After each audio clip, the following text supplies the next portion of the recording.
Now, welcome into the Thursday edition. Robby and Rexrode, 1025 The Game. Robbie Stanley, Joe Rexrode, Ian Safar here with you. We are presented by Green Ventures Landscaping. Property managers, if you manage it, they maintain it. Visit greenventureslandscaping.com. We are live today from our Busy Bee Plumbing, Heating, and Air Conditioning Game Nashville studios, home of the $99 yearly Beehive membership where the buzz is always about great service. Hope everybody's off to a wonderful start today. Here today on the program. Joe Rexrode, good morning. How are you? Good morning. Fine. Did not expect sub-freezing out there today, but I guess a few days of warmth in the daylight have spoiled a little bit. But 28's really nothing to complain about. But we just have had a nice little warm run, Yeah, I still think it's going to be like in the 50s today, which I guess I'll take in February. But yeah, the other day when it was 75 or whatever it was, I was like, this is a whole lot better than the ice skating rink we had a few weeks ago. Yeah, my goodness. I don't want to, we're talking a week away, but in a week from today, we're supposed to hit 70. So, all right. And lows, like a low then of 52. Oh, now we're talking. Yes. So, not bad. Screw that groundhog. He didn't know what he was talking about. Yeah, until we get like the ice storm of the century, like on March 2nd or whatever. Yeah, that's gonna be fun. Yeah, really looking forward to that. Ian, how we doing? What's going on? Good morning. Doing just fine, thanks. It was a little chilly this morning, but overall, nice afternoon yesterday. Got the two screens on, a little Olympic action on one, Charmed on the other, so we are good to go. Ian's ready to go. I've created fans of Charmed. You have. How could you not be a fan of Charmed? I don't know if Charmed is still getting residuals or whatever it is, but you deserve some money, Joe. I think you're doing some marketing for them. I would think so. I should at least get like Charmed fan club, VIP status or whatever. Some merch. Yeah, sure. Exactly. Yeah, like a Alyssa Milano coffee mug or something. Meet and greet. If Katie can have a full-size cutout of Jason Bateman, I can at least get an Alyssa Milano coffee mug, can't I? I agree. I don't think that's too much to ask, Oh, Only boy. Fair. We got a lot of things going on the program here today. We'll have the best and worst things in sports coming up later this hour at 6:45. Kyle Tucker, the new director of basketball content for 24/7 Sports, will join us at 7 o'clock. We'll get into some college hoops with him. And our weekly visit with Charles Robinson from Yahoo Sports coming up at 8 o'clock on the program today. So looking forward to all that. Joe, it's game day for USA Hockey today. Looking forward to it very much. And I think it's at 2:10 this afternoon is when Team USA will play. So very much looking forward to that.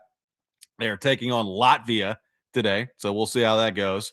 Canada is also in action today. They're taking on Czechia. So if you want to watch Canada play, I believe that's at 9:40 a.m. Central Time. Correct. So when Canada plays, and U.S. is at 2:10. So USA Hockey, our push to the gold medal today, Joe, begins. And frankly, I'm fired up about it. Not necessarily fired up about the USA-Latvia game because it should not go well for Latvia. I guess we'll see. But I'm fired up for the tournament starting for Team USA. It's going to go bad for you, Latvia. That'd be my prediction. Yeah. Ian liked that. It's kind of nice. I kind of like the, the quote unquote warm up game a little bit. Get thing. You never know. Some of these things can go sideways, but probably a chance to, put some numbers up and get rolling here before it gets real serious. Well, we saw one go sideways yesterday, and unfortunately for, I guess, Eric Hall and UC Saros, they were on the wrong side of that. And, boy, was that an interesting game yesterday. Finland loses. UC Saros is in net. And if you watch the game, and I watched a little bit of it, I didn't watch the whole thing, but I watched a little bit of it. Slovakia taking down Finland, 4-1 the final score. I believe the count, Joe, was I think Finland's got 24 NHL players and Slovakia has like 7. Now, Juraj Slavkovsky scored a couple goals there. He's former number 1 overall pick with Montreal. He's a really talented player. And apparently in the Olympics, he's just unstoppable. I think, he just, before he was an NHL player, he also played in the Olympics, and he just lit it up then too. So I guess the Olympics, he's really good. But not a good start for UC Saros and Team Finland yesterday, losing 4-1 to a Slovakia team that, frankly, they had no business losing to. Yeah, it's too bad. You hope Saros could have a really good tournament. Long way to go, but not a great start. And that's a good team. That's a team that should have something to say in this tournament. So I don't know if that's a sign of things to come or if just a weird bad day. And then there's Sweden, and I'm trying for the life of me to figure out what's going on here. Philip Forsberg, in this tournament, you can dress 13 forwards and 7 defensemen, okay?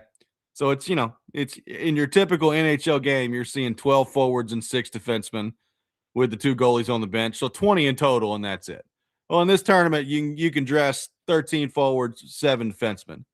And somehow, Philip Forsberg was the 13th forward for Team Sweden yesterday. And I think he ended up playing 1 minute and 7 seconds. I think he had 1 shift in the game. So my first reaction when I saw that he was going to be the 13th forward, Joe, was that, okay, he must have gotten hurt in practice or he must be sick or something. Like, I don't know what's going on over there. Because, I'm trying to be as objective as possible when it comes to, like, the lineup and where he would fit in. And, like, to me, you can make the argument that, like, maybe 2 wingers on Team Sweden are better than him. Right. That's about it. So the fact that he's the 13th forward and he played 1 minute and 7 seconds. And look, Sweden played Italy yesterday, and good for Italy for hanging in there for a minute. I think they got outshot 27-3 in the first period. So Italy's not exactly a hockey juggernaut over there. Sweden knew they were going to win the game. But I cannot for the life of me figure out how Philip Forsberg in an Olympic game ends up playing 1 minute and 7 seconds yesterday and is apparently completely healthy. No, I mean, he absolutely should be one of their most important players. Now, like you said, like objectively speaking, like take away the, this is a Nashville radio show. I mean, I don't know. Like, show me the data that would suggest otherwise. I mean, if he was like an old man, playing out the string, that'd be one thing, but that's not the case. So is it let's go ahead and, is it like a load management things from the front end? I don't know. I don't know why Philip Forsberg is the one we're doing load management with. I mean, look, if I was doing load management with anybody over there with him, it'd probably be Gabe Landeskog, and he played. And so I don't for the life of me understand. I mean, look, I'm looking at their wingers, and to me, Willie Nylander, you can make the argument better than Philip Forsberg. Okay. Adrian Kempe, you can make the argument right there, maybe a little bit better than Philip Forsberg. I'll at least listen to that. All the rest of them, not really, man. Like Jesper Bratt, is he better? No. Ricard Raquel, Pontus Holmberg.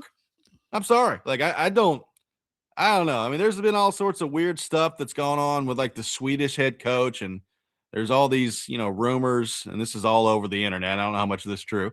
There's all these rumors back in the Four Nations that like he and Ekholm didn't get along together. And then I'm like, good Lord, if you can't get along with Matthias Ekholm, what are you doing?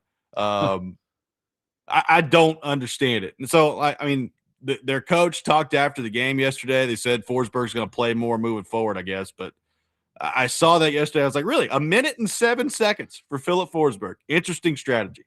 That's bizarre. Also, I'm very impressed that you're on like the Team Sweden message boards, man. That's like, dude, I'm all into this tournament. That is awfully impressive. I've been waiting for this thing for 12 years. Is there like what's the name of the Swedish version of VolQuest? That's a good question. I can't read Quest. it. Yeah, I can't pronounce it. Yeah. Wes Rucker's doing live updates. No, I mean that makes zero sense at all. Like there's just I mean, or is he banged up and we don't know about it? Like you know what I mean? Like other than that, like he's banged up / they want to just ease him in, and they're thinking, are they gonna? I don't know. Like who do they play next? I mean, I don't know who's. They play Finland next. Okay, well then never mind. I was gonna say like, is it like do you cycle some of your key guys and and just keep it light until you get into the nitty gritty. But well, the nitty gritty would be that game. So I guess we'll really find out. By the way, Switzerland is playing right now as we speak. So they're playing against France, which means Roman Yossi is in action right now. Switzerland, I believe, is up 2-0 at the moment. So there you go. You've got Switzerland in action. Roman Yossi is playing right now. And again, Team USA coming up a little bit later today. So I'm excited about the Olympic hockey tournament. It's interesting the way that it's formatted here. I don't really like it. And James Myrtle did a nice piece on this on The Athletic. Like basically, Canada's in their group. You've got USA kind of in their own group here, with which they should win pretty easily. And if that happens, like basically everybody's making it to the quote unquote medal round, which I think is just stupid. And the teams who win the groups are getting a bye there. So like, I don't know. Like I don't really like the format here. Basically, it's a long way of me saying it's going to be a while, I think, before we consistently get like the top matchups we want to see, which is good, I guess, because like USA, Canada, if we're going to get it, it's probably going to be in the gold medal game. I guess we'll find out. But there's no guarantee that we're going to get it at all. I think we will, but there's no guarantee we're going to get it at all. And it's probably going to be a minute, other than Finland and Sweden coming up tomorrow. Probably going to be a minute before we get to the top level matchups. Yeah, I mean, that's it's typical, that you split out the teams like that in their groups and everything. But that's the thing. It's like you hope you don't end up somehow missing out on the game that you really want to see. Right. 615-737-1025 is our phone number. We are off and running on Robby and Rexrode.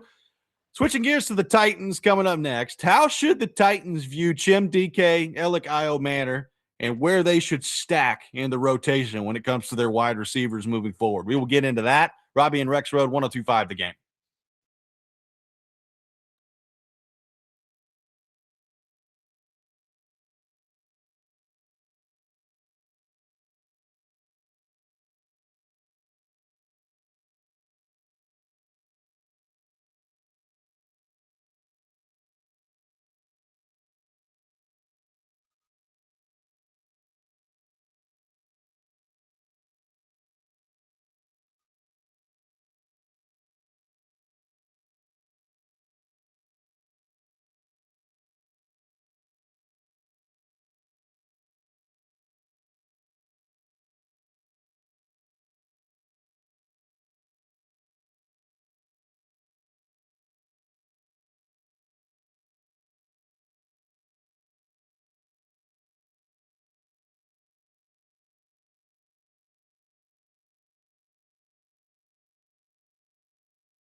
Welcome back in, Robby and Rexrode, 1025 The Game. Taking your thoughts on our phone and text lines driven by WilsonCountyHyundai.com, 615-737-1025. Joe, if you're Mike Borgonzi and you're trying to build out this roster, obviously we know there's a lot of work to do. We know there's a lot of work to do even right now at wide receiver. But you did draft Io Manor and Tim DK in the 4th round last year. And I think both, to varying degrees, showed some promise in their rookie year. Now, obviously, DK, like the primary promise that he showed was as a returner, where he was awesome. Like he was electric as a punt returner, kick returner for the Titans. So that's great. And he made a couple plays, down the field in the receiving game too, which was nice. Io Manor ended up with 41 catches in 16 games, 515 yards, and 4 touchdowns. So, like both of those guys as 4th round rookie receivers showed you that I think they're going to be a part of this moving forward. Now, my question is, if you're Borgonzi and you're trying to map all this out, where exactly are they going to be a part of it? Like, what do you envision Io Manor being as a wide receiver when you got your receiving core closer to where you want it to be? Like, is he a 3? Do you think he's got the potential to be a 2? Is he more apt to be maybe a 4? Like, same thing with DK. Like, we know DK and the prowess that he just showed as a returner, he's going to be a part of things moving forward. How do you use him in the offense if you're Brian Dable, Robert Saleh, and you're trying to map all that out moving forward? So, Joe, what did you make of Io Manor, DK, the rookie years that they had, and trying to forecast what they're going to be if you're the Titans moving forward here?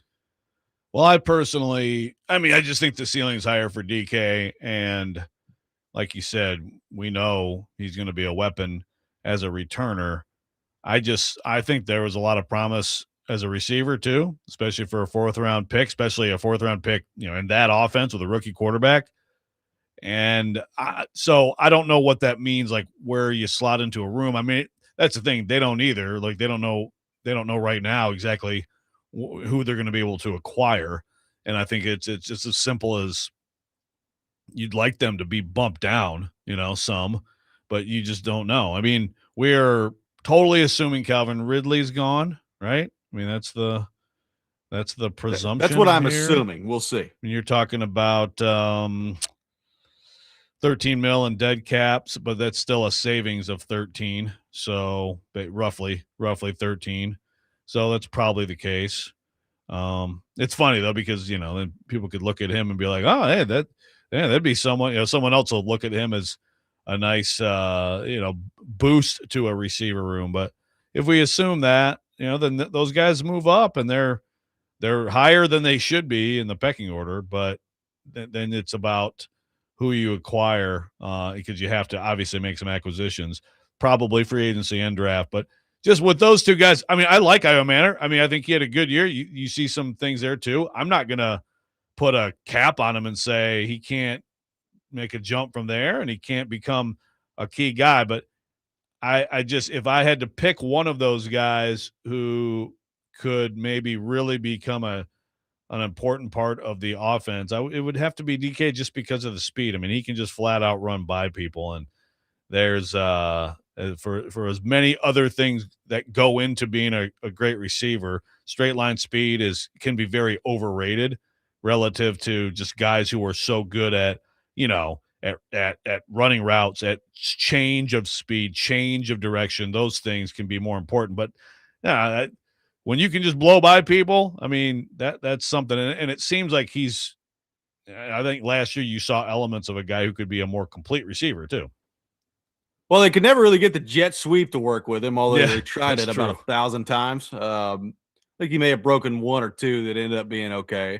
But I agree. Like, first off, the speed part of it, frankly, that's something the Titans really just haven't had a whole lot of at wide receiver, right? I mean, they've kind of been looking for an infusion of speed into that room. I think they still are. I think they're still looking for more speed in that room. But DK, obviously, really good rookie season here. Io Manor, he's tricky because, and again, if you just told me heading into last year, not knowing anything about how it was going to go with Brian Callahan and what Cam Ward was going to look like. Like I think, Joe, if you would have told us heading into last year that Io Manor would finish with 41 catches for 515 yards and 4 touchdowns in 16 games as a rookie, we'd probably take it, right? Like, Yeah. I'd be like, okay, yeah, for a 4th-round receiver in his first year, yeah, we'll probably take that. So, by the time year 3 or 4 rolls around with him, what is he? I watch him play. I like him. Like, I think he'll go up, he'll get the football. He struggle with drops a little bit toward the end of the year, but nothing like crazy. I still watch him, and I think, like, what comes to mind to me, Joe, is like he could end up being a pretty good number 3 wide receiver. Like, that's kind of what I view him as. Maybe I'm wrong. Like, maybe he ends up being a really good number 2 someday in the league. I have no idea. But, like, I watch him, and what immediately comes to mind is he could end up being maybe a pretty good complementary piece to a wide receiver room that features 2 guys that are just flat out better than he is. Yeah, exactly. Like, depending on the quality of the room, he could be, higher than he probably should be. But yeah, I like him too. I just, I think that there is some limitation there. But again, I guess it's, there's a physicality with him, obviously, that DK doesn't have. Maybe some of the technical aspects of the position, I am a little bit ahead. But again, I liked what I saw from DK beyond just his speed at times last year, and it just I just have a feeling that that he's gonna maybe improve on a little bit steeper incline, or is that, I think that's right, steeper incline, yeah. And Nice, yeah. K Dodd's asking if Io Manor is the next NWI. I mean, Io Manor is more talented, for sure.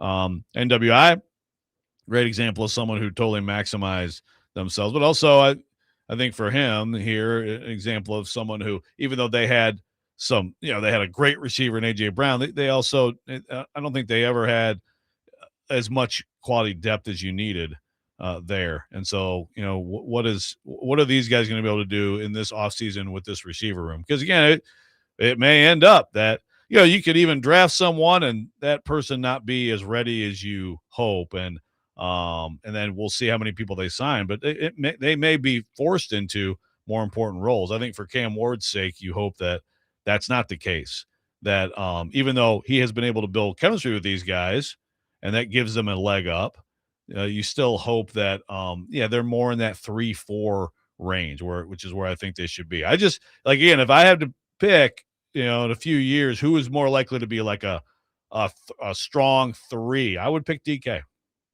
Yeah, I think I would too. And I just, then it makes you wonder, like, okay, so if you get the receiving room to where you want it, I guess it doesn't matter, right? Like, you'll take like Io Manor being your 4th guy at that point, and having, I guess, situationally using him at that point. It is interesting how they're going to try to build this thing out. Like Jared on the YouTube chat says, ideally, Chim and Ellick are 4 and 5 next year. You draft a true 1, bring in a free agent, and possibly keep Ridley, depending on his health. I'm going to doubt, I could be wrong, I'm going to doubt, Joe, that they're going to do enough in this offseason where Chim and Ellick are 4 and 5 heading into next year. Yeah, I mean, I could see them bringing in a free agent. I could see them drafting a true number 1. I doubt that they're going to bring in a top dollar free agent, or even a pretty good dollar free agent, and also keep Ridley with that. I'd be surprised if that happened. Yeah, no doubt. No, I don't think that's going to happen at all.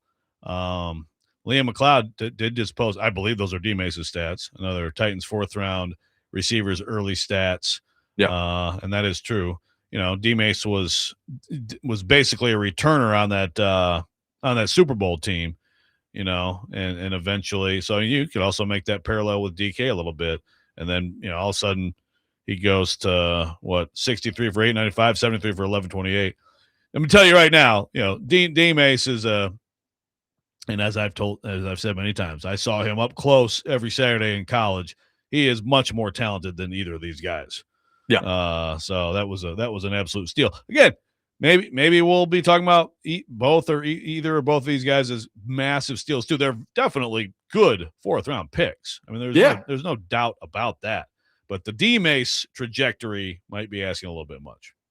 615-737-1025, our phone number. How do you view Chim DK and Alec Io Manor and where they should be slotted in this receiver room moving forward? We'll continue the discussion on that. Got the best and worst thing in sports coming up later this hour at 6:45. All that ahead. Robby and Rexrode, 1025 The Game.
Welcome back in, Robby and Rexrode, 102.5 The Game. Taking your thoughts on the Titans. How do you view Chim DK, Alec Io Manor at wide receiver moving forward? Where do they stack up as they're building out this wide receiver room? Devin from Dover says, I'm done with Ridley. He stays hurt too much. Cut him and use the money somewhere else. A lot of people have told us that they are done with Calvin Ridley. We're assuming that that's going to happen. We're assuming that they're going to move on from Calvin Ridley, but I don't think it's a guarantee. Like, we had Karski on yesterday, Joe, and basically, we were asked a question about L'Jarius Sneed and Calvin Ridley. I think L'Jarius Sneed is definitely gone. I mean, there's zero reason to keep him. I mean, Ridley, I think it's at least worth the conversation, right? Like, how healthy is he? If he is healthy, how much value do you place in the chemistry that he's already developed with Cam Ward? I think he's 31 years old now. So at 31, can he still be, a productive player for you relative to the money that you'd be paying him at that point? Like Ridley to me is at least worth having the conversation if you're the Titans. Yeah. Yeah. It's not the 100% no brainer that Sneed is. There is Sneed will not, he will not be around. I mean, you're talking about $19.5 million cap hit, 8 in dead money. So you're saving 11, almost 11.5. Not to mention it's just a complete disaster of an acquisition. But yeah, Ridley is it's a conversation. I tend to agree. You move on. It's just the injury factor is there. If not for that, then I think it might be different. But you have to wonder at this point what the likelihood is of getting a full healthy season from him. And, I think it's also, look, the guys we're talking about, it's not a bad thing to give them more opportunity, depending on the way the rest of the room looks. But you hope the rest of the room is filled out with a little bit more long-term answers. Whereas, yes, Ridley technically has 2 years left in the deal, but it's just not a reliable long-term option. So I think you try to fill in there with someone who's going to be able to have multiple years with Cam Ward throwing the ball to him. Well, the interesting part of this and how they fill this receiving room out, Joe, we're going to get into like a specific guy a little bit later in the show. But like, are they going to draft a wide receiver high that fits into this discussion? Because like, there's definitely a scenario, Joe, where you draft an edge rusher at number 4 overall, and then your second round pick ends up being a cornerback because you need all these cornerbacks. You're going to have to, like we talked about yesterday, there are 3 blank spots right now with starting cornerbacks that they're going to have to go find out there. So, I mean, there's a scenario where you're not drafting wide receiver in the first or second round. And if you're not drafting a wide receiver in the first or second round, how realistic is, a third round or a fourth round or a fifth round wide receiver coming in and being like a number 1, right? Like, because that's what we're talking about. It's, we just saw 4th round wide receivers come in and play and contribute for you with Io Manor and DK, and that's great. And if you could find another one like that, awesome. Like, there's nothing wrong with that. But identifying the top of your receiver room, like, there's no guarantee that they're drafting a wide receiver that high. And again, the wide receivers that make it to free agency, it doesn't look like Pickens is going to be one of those guys who actually does make it to free agency. And of those guys, like I've said this, I mean, Romeo Doubs is not a number 1 wide receiver. He's a good wide receiver, but he's not a number 1 wide receiver. Alec Pierce is a good wide receiver. He's probably not a number 1 wide receiver. So that part of layering the receiver room, like, there's not necessarily a clear path to finding a number 1 this offseason. No, for sure. Obviously, free agency is going to, I think, dictate the draft to some extent. Whereas, like, if they don't, because you're right, those guys are number 1 receivers. But if they get one of those guys, if they're able to get a Dobbs, a Pierce, like we were talking about yesterday, maybe Pittman, or a lot of people talking about Juwan Jennings. I have my doubts that Juwan Jennings, that the Niners are going to let him go. I have my doubts. I feel like they're going to figure something out. But yeah, Juwan Jennings would absolutely be worth. But Juwan Jennings is, Juwan Jennings was the Niners' de facto number 1 receiver for part of this year. But it's also kind of not what he is. But to me, you can still make a go of it in this league with, a 2, a 3, and 2 4s as your top 4 or whatever. Right. Obviously everybody wants a number 1 receiver, but it just may not work out that way. No one in free agency would fit the bill, but boy, would they make a difference still, right? Sure. But if you get nobody, if you're really plan B with your receiver, you're going to sign someone. But I mean, if you're not one of these top guys, then how, I guess, more likely does it make it that you use that top one on a receiver? Again, I'm really a believer when you're bad, as I've said, like best available has got to be, need can be a tiebreaker, but it shouldn't be the lead decision maker. But if they don't get anybody, then you have to think at least by round 2. If they don't take it at 4, at least at 35, they're taking a receiver. I'll tell you the name that's going to be interesting to watch on the free agent part of this. We've talked a lot about Pierce and Dobbs and those guys. Like, what's going to happen with Wan'Dale Robinson with the Giants? Because, I mean, he had the type of season last year, Joe, that's going to get him a lot of money. I mean, he had 92 catches for 1,014 yards and 4 touchdowns. It's a pretty darn good year on a team that wasn't any good. So, they're talking about this in New York right now. Like, he's probably going to cost into the 20s in terms of like the $20 million range plus per year on a deal. Which, I mean, when you look at today's receiver market, that just kind of is what it is.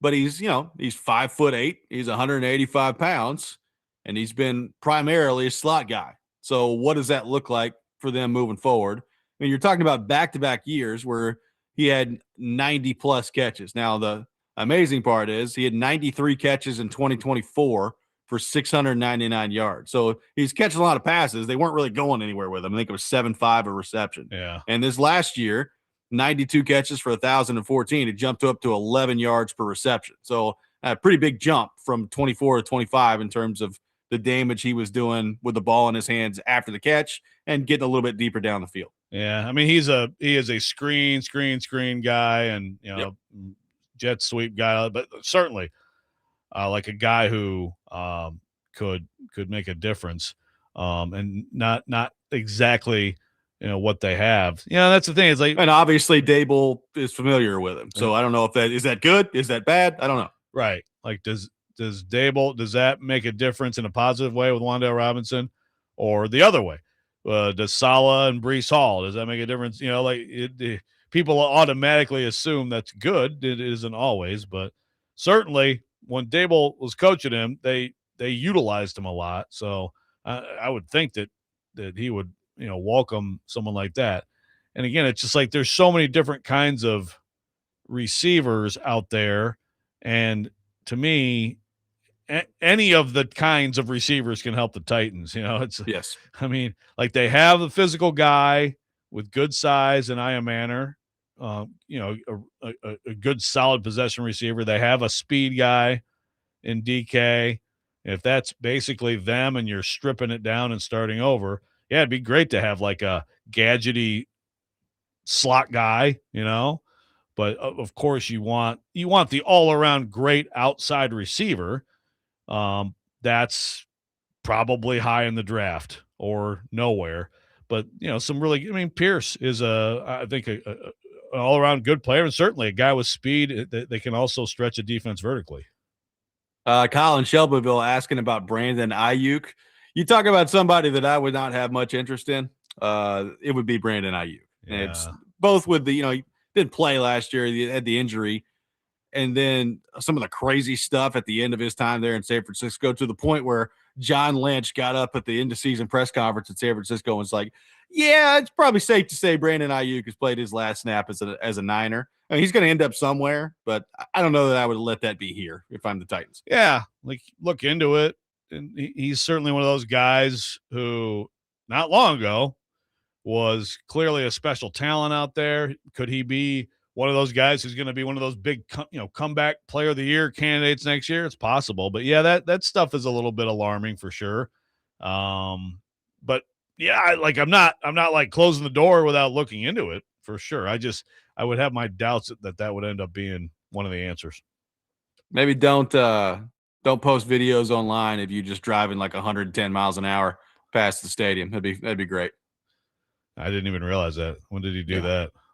Like sometime in December, he was just zooming down the street next to the stadium and decided to post a video online. Good stuff. Like, was it like, I'm out of here? This is how fast I'm getting out of town kind of thing? I don't know. Maybe so. Go check this out. Could be 615-737-1025. Our phone number 615-737-1025. We'll have the best and worst things in sports coming up next. Robby and Rexrode 1025 The Game.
The best and worst of the sports week. Now on Robby and Rexrode. On ESPN. 102.5 The Game and the Game Nashville app.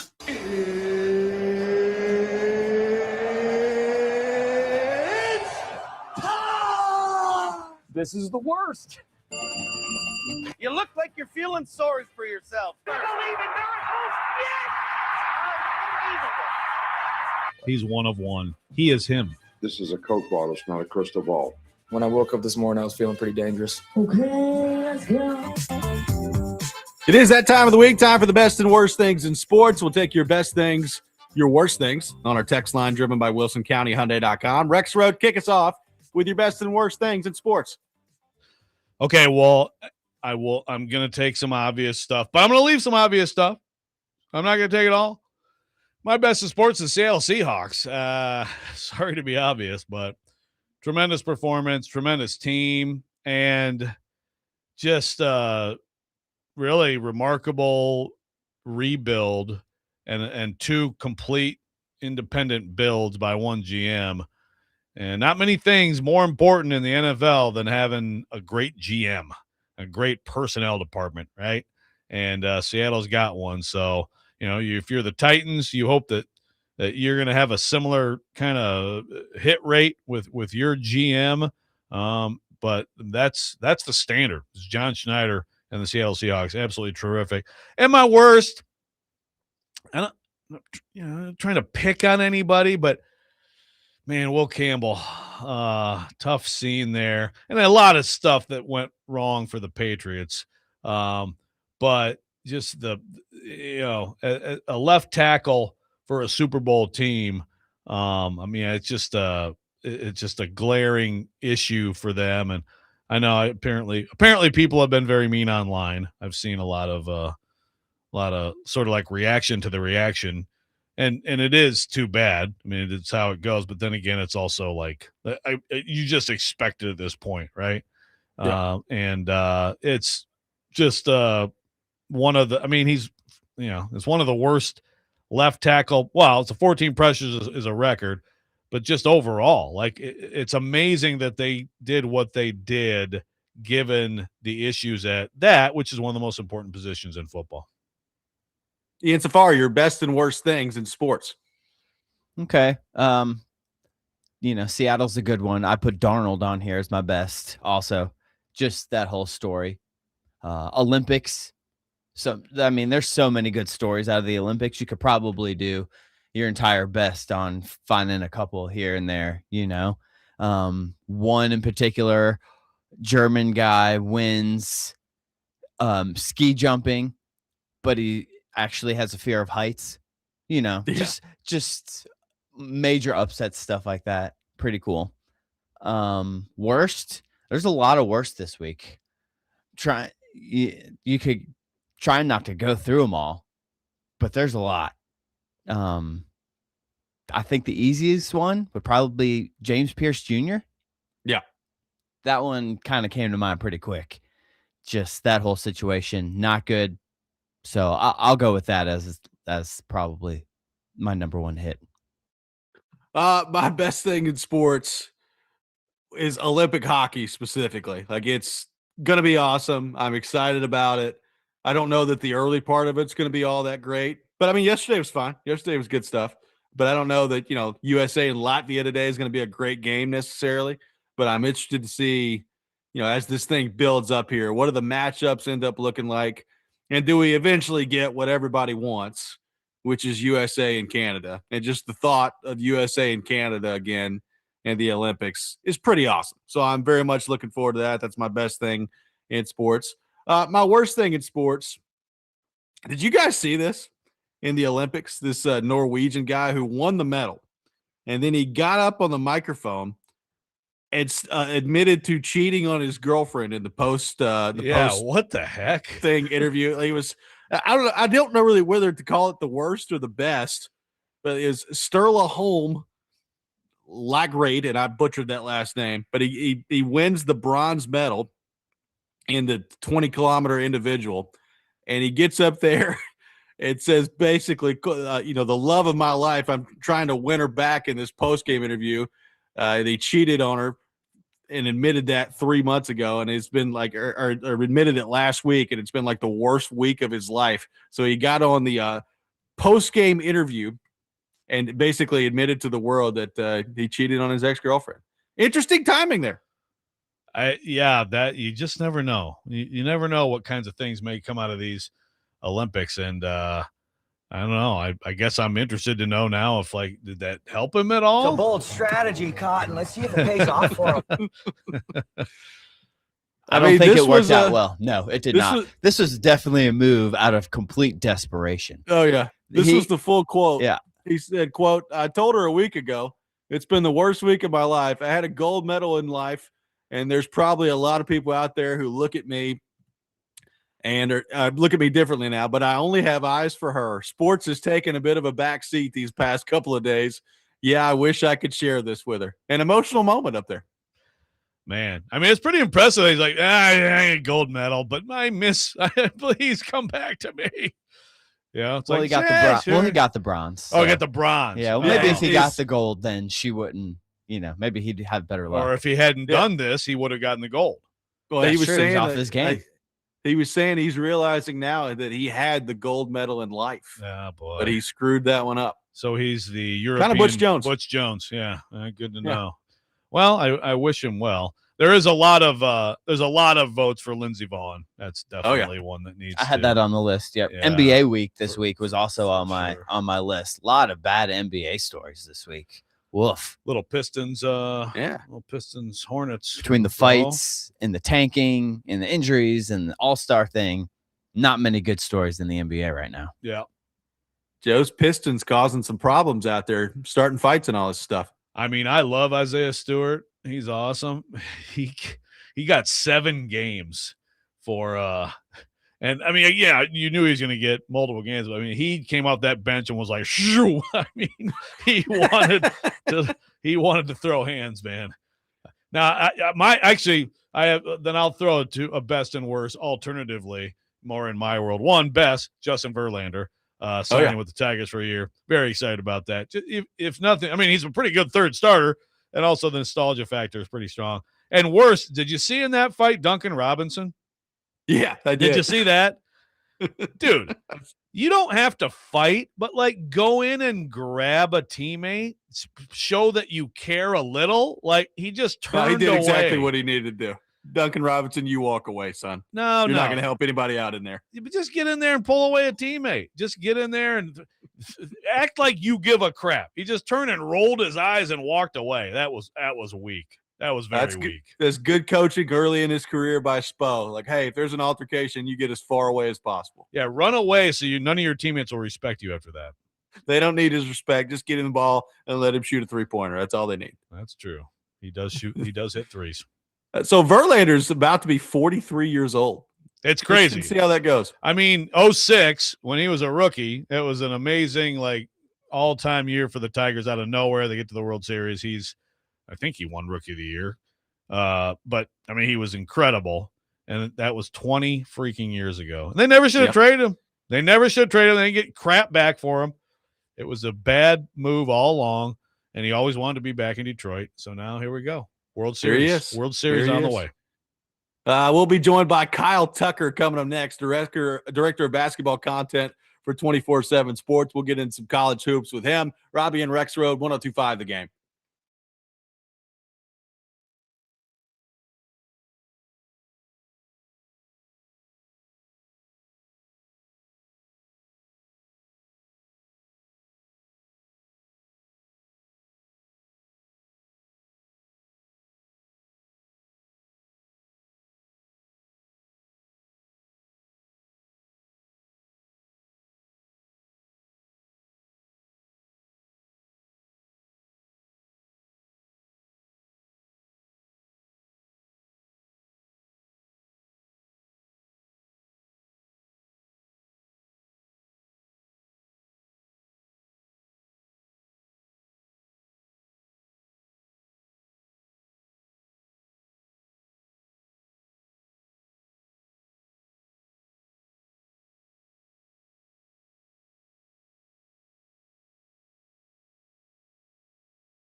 Robby and Rexrode 1025 The Game, presented by Green Ventures Landscaping. For homes and businesses that want to stand out, not blend in, visit greenventureslandscaping.com. Robby Stanley, Joe Rexrode, Ian Safar here with you on this Thursday morning. And we head to our phone line, driven by WilsonCountyHyundai.com. And welcome back one of our favorites to the program, named Director of Basketball Content for 24/7 Sports. Kyle, good morning, buddy. How we doing? Good morning, guys. Good to be back. Good to have you back. So let's talk about this. How did this all come about, and how did we get Kyle Tucker back in the game here in college basketball? Well, I am apparently a masochist. I don't know. I thought the college basketball, college sports are a complete dumpster fire. I think that's where I like to live. So here I am. I'm back. Dumpster diving with Joe. Dumpster diving. That's a great analogy for covering college sports right now. I mean, no, it's I had the itch. I mean, truly, it's interesting. Like, on the one hand, college sports, college basketball has never been messier. I mean, this Bediako thing and all the things around it, everything's a lawsuit. Everything is everybody's sort of bemoaning the fact that, like, if you got enough money, then that's all that really matters. And the Wild West of the transfer portal, basically endless free agency for all the different things that are a mess. And I think we'd all acknowledge are a mess. And at some point we got to get under control. The product itself is awesome. Like, college basketball is awesome right now. We have a historically great freshman class. We got some unbelievably good teams, terrific games. I mean, there have been so many high level fun games so far. The style of college basketball has finally adapted. I mean, you've got, I think, 7 high major teams that have attempted more threes than twos, but the old school still works. Like, you've got Arizona that barely shoots a three. You got Florida that can't make a three, and they both might win the whole thing. And so it's like, you've got all these different styles. You've got these incredibly high level talents. I mean, the NBA, people who love the NBA are paying more attention to college basketball than they are the NBA right now, because everybody in the NBA is tanking, trying to get these freshmen that are in this class. So it's really compelling, and I missed it. So here we are. Yeah, no, it is awesome to have you back. And it was really cool to see. It's been cool to see the reaction to that this week. So speaking of that, Kyle, this freshman class, which, again, I think it has a case as the best freshman class since 1981. With Barkley and Ewing and these guys, and Jordan, and Chris. I mean, it's ridiculous, but like, it has a case, which is kind of, from your perspective, do you look at that as just like a completely random occurrence? I mean, or is there anything to that beyond that? Just because, I mean, like you said, I mean, the draft, which has been, not dominated, but has been heavily, European and international players, it's going to be all freshmen at the top this year. Yeah, and by the way, Cooper Flagg's supposed to be in this class. That's right. Good point. He reclassified. Like, it's insane. I think we talk about this all the time around draft time. Like, that all number one players, all 5-star guys are not created equally. I mean, there's going to be a certain number of 5-star kids in every class. There's going to be a top 10 of every class. And some years that top 10, like, none of them would even be, or the number one guy wouldn't even be in the top 10 in the next year's class. And this is just one of those years that's really up in talent. I think next year is going to be really down in talent. Last year's class was terrific. I think it's just like a cyclical thing. I mean, sometimes you just get a crop that's just, like, not very good. I don't know if I can, like, point to anything about why this class is so good, but it is, like, the most interesting thing about it is we're in the oldest era of college basketball, like, ever, because guys are sticking around and fighting for their, like, 7th, 8th, and 9th years in college basketball. Guys are, like, collecting NBA pensions and trying to get back into college basketball. this is the oldest era of college basketball, at least since one and done came into play, certainly. But I mean, maybe ever, because just before, the rules were the rules, and you were 21 and a senior and you're out. Now it's, there's 23, 24, 25-year-old guys in college basketball, and yet in the oldest era of college basketball, the most compelling guys in the sport are all freshmen. Not all, but many of them are freshmen. The real difference makers are freshmen, and I wouldn't have thought that. I mean, how many people have said, talked, and written that the transfer portal and NIL, which is keeping good players in college basketball longer, are rendering, high school players obsolete. Who's going to go rely on a freshman when you can buy a senior? And largely that is true in the mentality of the coaches out there. But I'll be darned if these freshmen aren't wildly impacting who's going to cut down the nets in March. I mean, even veteran teams like UConn, they've got a key freshman who, if he's not out there, they're probably not very good. I mean, Arizona it's built on its freshmen. They have good veterans, but those two freshmen they drive the bus. Yep, absolutely. I mean, BYU's got a chance to make a run, and if they do, it'll be heavily AJ DeBonsa. I mean, Illinois has been terrific all season, and that, again, that's not even a freshman anybody had on their radar. Keaton Wagler is not somebody that was, he's going to be a lottery pick, and now he might be. I think there's now 7 Division I freshmen who've scored 40 in a game, which is just a crazy number. Michael Brown Jr. at Louisville had dropped 45 the other night and hit 10 threes for Louisville. Some of these guys they don't look like freshmen. And then, Cam Boozer absolutely does not look like a freshman. I mean, he is physically dominating people in a way that, he looks like a junior or senior out there. So, Kyle, what do you make so far of what we've seen from Rick Barnes' Tennessee squad when they're not, building double-digit leads and then blowing them against Kentucky over the last few weeks? They've actually looked pretty good, but you can't take those away. So what do you make of Rick Barnes, this squad, and where they may be headed from here? They are an absolute mystery to me. And speaking of mystery, it's funny Kentucky is a team, obviously, your listeners probably know. I know you guys know. I'm deeply familiar with.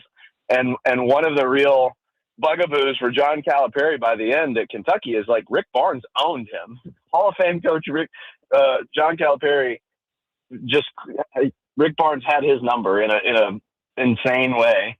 And now Mark Pope has kind of flipped that script, and he's not exactly, got everybody. He's playing better now. His team is playing better now, but he's not exactly had the Kentucky fan base singing his praises, and yet somehow he keeps doing this to Rick Barnes. That's perplexing to me, especially when it comes with a big lead that all crumbles. Tennessee, I really don't know what to make of them. I think the biggest question mark for me is, as always, I think almost always with Tennessee, is can they score enough? And it's fascinating to me that year after year after year after year, Rick Barnes puts out at worst a very good and almost always an elite defensive team that will suffocate you, a team that'll rebound, but a team that might not score for minutes, long stretches. And let somebody back in a game like Kentucky. I mean, Kentucky can't score, and somehow they're making these comebacks against Tennessee. I don't know. The ceiling is always, for me with Tennessee, do they have consistent scoring? They don't have it this year, and so I don't know. I don't know what I'd love to know what Joe thinks their ceiling is now. Yeah, it's the thing. I mean, this is, like you said, they're always. I mean, they're usually a top 5 Ken Palm defense. This year, they're not. They're really good still, but it's such a difference when you take Ziegler out. And as much as I like Jacoby Gillespie, I mean, there's such a huge difference in just the disruption and everything else. I mean, shoot, they are. I'm looking right now. They are 14, so they're creeping up. But yeah, yeah, very good. Just not elite, not typical. Yeah, I mean, I do with Ament. I think, I mean, at least they have a guy who it's not Dalton Connect from a couple of years ago, but it is a guy that when all else fails, you can just throw him the ball in the high post and he'll probably, the way he's starting to figure it out, he'll at least get to the line, you know? And that is I feel like there's still a player maybe short of a real deep run, but I wouldn't necessarily want to play him. Well, let's flip to Vanderbilt. Hell of a story there. I believe you're probably going to go see Vanderbilt here soon. Tyler Tanner was unbelievable the other night at Auburn. I mean, they're missing Duke Miles, missing Frankie Collins, but the role players shoot the lights out. They beat Auburn. It's a really good team. Do you feel like do they have enough inside? Do you feel like this is a Vanderbilt team that could be, in the second weekend and really threatening to make a push, or is that asking too much? I think they can be a threat in March because I really believe in their coach. I spent a lot of time with Byington when he was at JMU during that 30-win season right before he came to Vanderbilt. I wrote a big thing about just JMU in general as a sleeping giant, which, think about the fact that James Madison turned out the football coach at Indiana and the basketball coach at Vanderbilt, who's completely transformed both of those programs. And then went and hired Zignetti's replacement, who's now the coach at UCLA 2 years later. I mean, it's really, that is an incredible job identifying coaching talent. But I believe in Byington. I mean, what an impressive, you got Vanderbilt 16-0, I think. And there's kind of a test there of, was this all kind of like a mirage? And now they won 4 out of 5 and their one loss is by a single point to Oklahoma. I guess that's a little bit misleading, but nonetheless, they're legit, and Tyler Tanner is legit. And, we do, as I sing Byington's praises, I have to point out what a remarkable gift Jerry Stackhouse left behind in 3-star recruit Tyler Tanner, who is not a 3-star player. He's been really fantastic. I love watching him play. Anytime I mention Vanderbilt and just conversations with basketball friends, it's like, man, that point guard is awesome. And he is. I mean, he's just he's really fun to watch. I think they got a great chance to go deep in March. I mean, they might be missing a piece to go really, really deep. But I think they've got the kind of stuff you need to win, to get to that second weekend. And I think that would be huge for Vanderbilt. The game this weekend against Texas A&M is fascinating. Texas A&M now finds itself exactly where Vanderbilt was a month ago. They were rolling. They were in first place in the SEC. Buckyball was working, and they were putting out these Sports Center style commercials about pressing people in the parking lot at work. It's super fun. They've now lost 3 in a row, and they've been like some heartbreakers. Last night was one of them. They lost by a point. They led a lot of that game and lost by a point against Missouri. They lost by 3 on the road against Alabama, having to play against Bediako, who's now ineligible. And what a miserable sort of thing that is if you lost a game to Alabama, a close game to Alabama. That I almost called him a kid. That arthritic adult.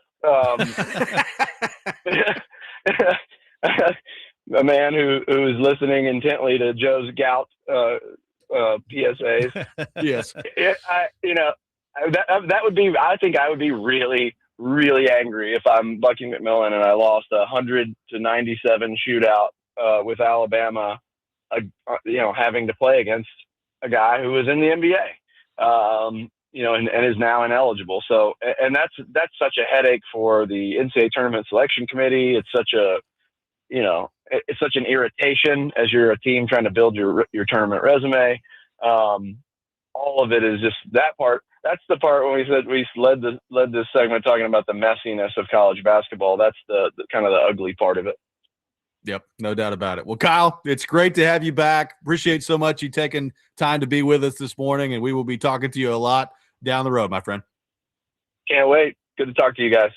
Absolutely. You as well. Kyle Tucker, our guest on Robby and Rexrode, director of basketball content for 24/7 Sports. We'll react to what Kyle had to say. Take your thoughts on the Vols, on Vanderbilt. And by the way, huge game between Vanderbilt and Texas on the women's front tonight as well. We'll get into all that. Robby and Rexrode, 102.5 The Game.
1025 The Game's Big Joe will be at the Gaylord Opryland Convention Center tomorrow from 3 to 5 for the National Wild Turkey Federation Sports Show.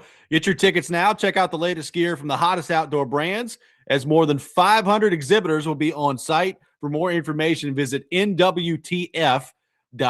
Also, make sure tonight you check out Vanderbilt women's basketball. 94.9 The Fan, your home for Vanderbilt women's basketball. Tonight, the number 5 Commodores taking on the number 4 Texas Longhorns at Memorial Gym at 6:30. Pregame beginning at 6:15. And Joe, that should be a pretty darn good game tonight between the Texas women and Vanderbilt women. A top 5 matchup at Memorial Gym. Yeah, and as we mentioned, not on TV. I know Shay Ralph was kind of like, well, there's only so much you can do or say about it. It is unfortunate. These are TV decisions made before the season. Like you said, you could pivot. Now let's see. So basically what you would be doing, so the actual SEC network has Texas A&M, Kentucky at 5:30. And then they've got Arkansas, Ole Miss. So neither of those games are really that great, Yay. But yeah, I mean, it's like, of course, those schools are like, well, you can't, this is something we've put on our schedule for months that we're going to be on, national TV. But as it is, this would be a great opportunity. Like you talk about like big games and like the Vanderbilt fans and Memorial Magic and all that stuff. I mean, this would seem to be an even more incentive to go to the arena, considering that, you have to have SEC Network Plus to watch it on TV. But big time game, it's like you look around the sport, and I think, UCLA, South Carolina, and UConn are – I'll be shocked if all 3 of those teams are in the Final Four and competing for a national. I think one of them is going to win the national championship. I'd be shocked if one of them doesn't win the national championship. But then again, Texas, they did only lose by 3 at South Carolina. So, that's pretty impressive. They also lost by 5 at LSU. Now, Vanderbilt beat LSU, but Vanderbilt beat LSU at home. Yeah. But Texas they're right there on the cusp of that level of elite team. If Vanderbilt can beat Texas, I don't care where it is, here, there, even at home, that to me would be the best win of the season. I mean, LSU just has not been quite as dominant, quite as consistent. So this would be the biggest win of the season. And, of course, it's a continuation of Michaela Blake's what should be a really strong case for National Player of the Year. Let's head back to our phone line, driven by WilsonCountyHyundai.com. Welcome in Nate to the program. Nate, good morning. Thank you for calling in. What's up, guys? First, Robby, I can sympathize with you. I have been called the proverbial white boy in the room by my dermatologist, so yep. I'm right there with you. Thank you. And I just thought of the name we need to give Joe Rexrode's bracketology. Be Rode, R-O-D-E, to the Final Four. Wow. I kind of like it. Okay. I kind of like it. I'll be honest with you. And, Joe, with your national bracketology, what would you do if you were a part of the committee with looking at Alabama with that ineligible player? How would you view those games, or would you just completely throw them out? Thanks, guys. Y'all have a great day. Thanks, Nate. Appreciate it. Yeah, it's interesting. It's a good question. To me, it's just like you're judging Alabama. I know some people are like, they should just like knock them down a couple lines, on Selection Sunday. I don't think that's going to happen. I mean, I just think I think they're going to look at them for what they are now. I mean, to me, it's not that different from a team that has a key player, and then you lose that key player, and you need to judge that team for what it is. Let me take it to very different, but let's take it to Florida State football. I mean, I still don't understand all the outrage when Florida State loses its quarterback. We watch Florida State play. It's not anywhere near the same level of team, and they got left out. People get mad about it. Thank goodness they left him out. They would have gotten blown out. Yep. But so now is Bediako that big of a deal? No. I mean, he's definitely their best 5. He's certainly their best defensive 5, and really offensively too. He's a lob guy that they don't really have. So impressive at his age. Yeah. Well, that's the thing. The funny thing, that old. yeah, he's actually not. He's actually within his 5-year window. It's just that he left, and I mean, he may still need my gout help, and I'm happy to provide it if needed. Thank you for Kyle Tucker for bringing that to light.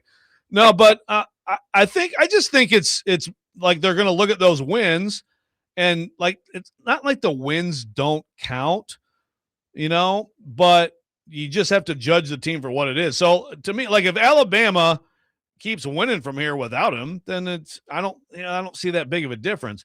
Obviously, if there's a drop off, then you could look at those wins, and I guess you could count them a little bit less. Now the other teams, that's another thing too, right? Okay, so Auburn, well, we would have beat them without Bediako, or Texas A&M, like Kyle said, they lose by 3 at Alabama with him playing.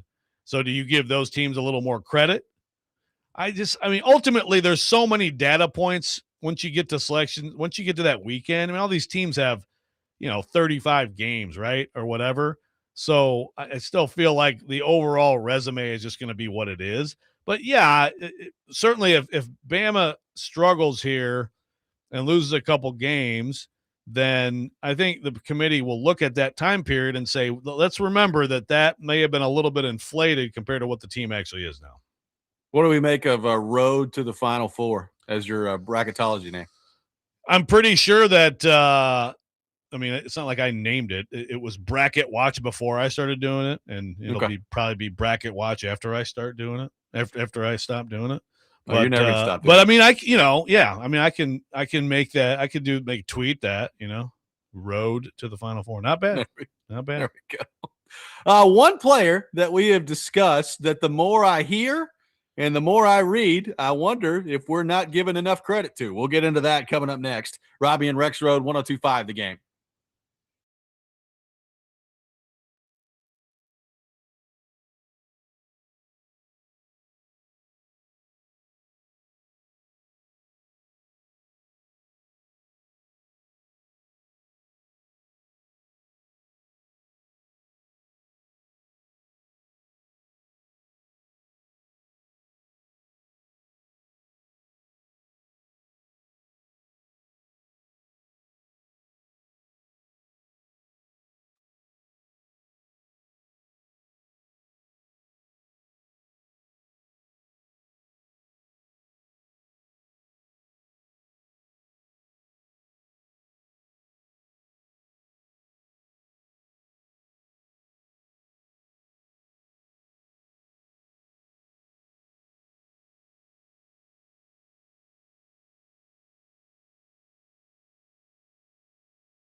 Robby and Rexrode live from our Busy Bee Plumbing, Heating, and Air Conditioning Game Nashville studios, home of the $99 yearly Beehive membership, where the buzz is always about great service. Robby Stanley, Joe Rexrode, Ian Safar, or Ian, depending on who you are.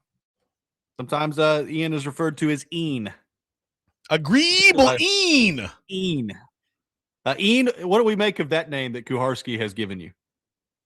Yeah, it's okay. It's not bad. I've had worse, probably. He struggles to speak, that Paul He does. Kuharski sometimes.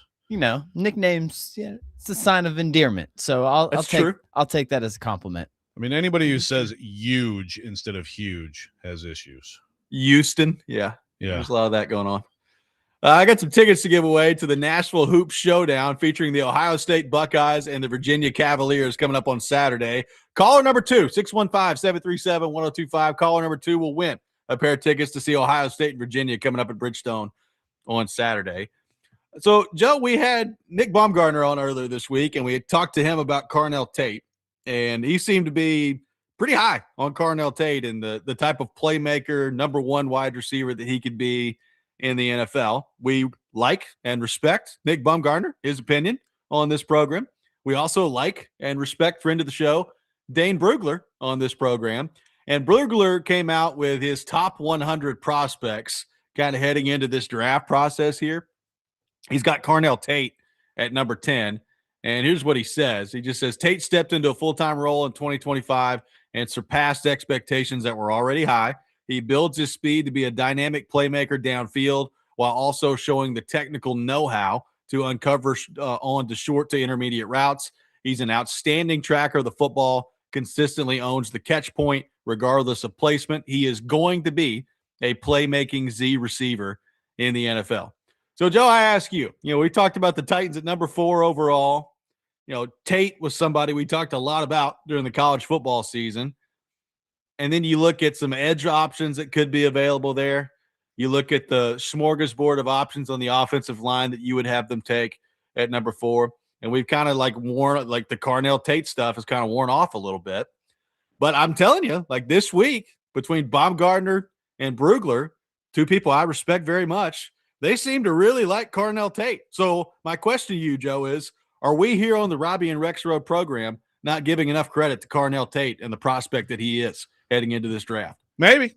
Yeah, maybe. I'm going on watching him play at Ohio State, which I certainly can't say anything bad about it.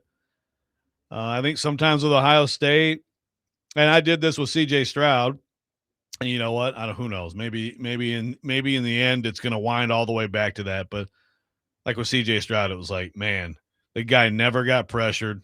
The guy had wide open NFL receivers all over the field. How do we know he's that good? And that's obviously different here.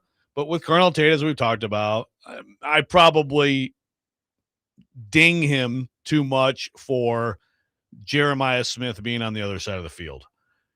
That does not mean Carnell Tate isn't great or won't be great. I hear all that analysis. It's all good analysis. I trust those guys. And I don't doubt that Carnell Tate's going to come in the NFL and we're going to hear his name on Sundays. He's going to make plays. Is he the number 4 pick in the draft? Right. Good. And is he more the number 4 pick in the draft than like my preference, despite you telling people that I wanted to pick a tackle, David Bailey? To me, that guy is more, that's a number 4 overall pick level talent than Carnell Tate is. And I mean, in this case, again, we can separate the offensive tackle argument, but in this case, I think the needs are pretty similar. And again, you could say, well, Cam Ward is the most important person in the franchise, and so receiver is actually more important than edge. I would also say if we're going to talk about that, then we should talk about offensive tackle a little more. But bottom line is, everything that you just read there, it doesn't really move me off the doubt that he's a top 4 player in the whole draft. Well, and by the way, I mean, we're talking about the top 100 prospects. Brugler's got him at 10. So it's not like he's, top 5 on the prospects list here. Not that necessarily means anything. Like if you're the Titans, your board doesn't have to match Dane Brugler. But I mean, just for reference, his top 4 here are Arvell Reese, number 1, Mendoza, number 2, Jeremiah Love at 3, Caleb Downs at 4. So those are the top 4 prospects according to Brugler. Yeah, and that isn't it wild? I mean, and I'm not. I think there's other people who would be right in that same realm. The running back and the safety, both in the top 4 of overall prospects. And yeah, I mean, I tell you, that's the thing. It's going to be really interesting to see where both of those guys go, because they're not quote unquote premium positions, and right. yet I think whoever gets both of those guys, and Love and Downs, yeah. Caleb Downs are going to be really happy. Like Caleb Downs could be, think about when you have even like what like think of the Ravens over the years and what safeties have meant to their defense, right? Like when you get a guy like that who is such a Swiss Army knife, can do everything, can be a box safety, can be a post safety, be all over the field, and just, I mean, that can make such a difference for you. And like someone is probably going to get him lower than that, right? Because of the position, and they're going to be real happy about it. I'm not saying the Titans should take him. I'm not saying that. But again, it's just like, like that, like offensive tackle and safety, like running back, like those positions need to be evaluated really closely too. And I'd be very interested to see where some of these teams have these guys on their big boards. I mean, Brugler says, quote, he is one of the better safeties I have ever evaluated. That's what Brugler said on Caleb Downs, which it kind of shows you where he's at. I think he's going to be great, and I understand. Yes, corner is more important, but man, you look around the league too, and well, here's a team that, like, when they lost their safeties, all of a sudden they had issues elsewhere and they're not very great. But when they lost their safeties, they were terrible, which is the Lions. Look at how important those 2 safeties have been to them in the last few years. I mean, and you look at the Titans, and it's like, obviously Hooker has been a very good player for a long time. He got the deal. He's going to be around, but a difference-making safety. And of course, you hope Porter becomes that and stuff like that, but can really make a big difference. Look at how important Kevin Byard was when this team was excellent on defense. By the way, your boy Mekhi Lemon, Brugler makes the Amon-Ra St. Brown comparison, says it fits like a glove. God, I might be good at evaluating players. Maybe I should get rid of the road to March Madness and just start, Well, in case you're wondering, getting not. back into your tackle fascination here, they got Spencer Fano at number 8 on the list. So he's technically ranked higher than Carnell Tate is heading into all this. See, now to pound. But so that to me, that makes me feel a little better about them not doing it. You know what I mean? Because again, like my whole argument is if it's someone that you're like, oh my God, this guy's just too good, you can't pass up. If the top offensive tackle to him is the 8th best player, that tells me that, then you're not doing it. You're not doing it unless it's just like, oh, this guy's clearly better than any guys at other position. That's probably not going to be the case. Not that Brugler or any other draft analyst is gospel, but again, remember, Brugler and the good ones, this is their evaluation. It's also talking to a lot of people, and there are, there's people you can trust in the league to help you kind of form these evaluations. I mean, I hesitate to do this on February the 12th because we got 2.5 more months of this stuff coming up. But I will tell you, as we sit here today on February the 12th, the name that I'm hoping gets called at number 4 overall for the Tennessee Titans come draft night is David Bailey. Like, that's who I want the Titans to draft. I think he's an absolute stud. I do too. I just think there's so few questions about him, and I think he's going to be a dominant player. I'm with you. I think that's the guy. 615-737-1025 is our phone number. The Rex Rant with Joe Rexrode coming up next. We got Charles Robinson coming up at 8 o'clock. All that ahead. Robby and Rexrode, 1025 The Game.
Sometimes he wakes up on the wrong side of the bed. And sometimes he's just, well, Joe. Awkward moment. Let's do it. This is the Rex Rant, now on Robby and Rexrode. How about my rant is me slapping you? If I could change and you could change, we all could change. I just talked to Lane for 2 hours on the phone. Now, who's responsible for this unwarranted attack on my person? I was watching on the stream from the fox hunt. Lane, you must hire a defensive coordinator, but call him a coordinator of war. Now, what's the big idea bashing me on the noggin with a rolling pin? We're just out here trying to cover your sports teams. It is time for the Rex Rant with Joe Rexrode. Check it out every morning here on the program. A standing ovation for Ian and the foghorn leghorn pulls that he just made in that particular mashup. Good job. Good stuff, Ian or Ian. Thank you. I say it. Yeah. The coordinator of war. That's a fine moment. By the way, and because you played Creed, it hurts. But you played Creed, and last week, I don't even know why it was brought up, but someone brought up like Three Doors Down, and it is bizarre. But in all seriousness, I mean, rest in peace, Brad Arnold, who passed away. The lead singer of passed away Saturday. That's sad, and also like the whole thing related to our conversation is, I mean, people were tweeting us like this is really freaky. But very strange. Yes. Timing of all that. Yes. Now I do actually, I do want to bring this. We are going to, be SEC here with this because, I actually kind of wish that we got into this with Kyle. We could have talked to Kyle for longer. I should have asked him something about, the Bediako thing. The Bediako thing is obviously a big conversation in the sports world right now, but it's really interesting to me, like some of the reaction. And I gotta say, so Bruce Pearl is on TV now, and Bruce, he's pretty freaking good, by the way.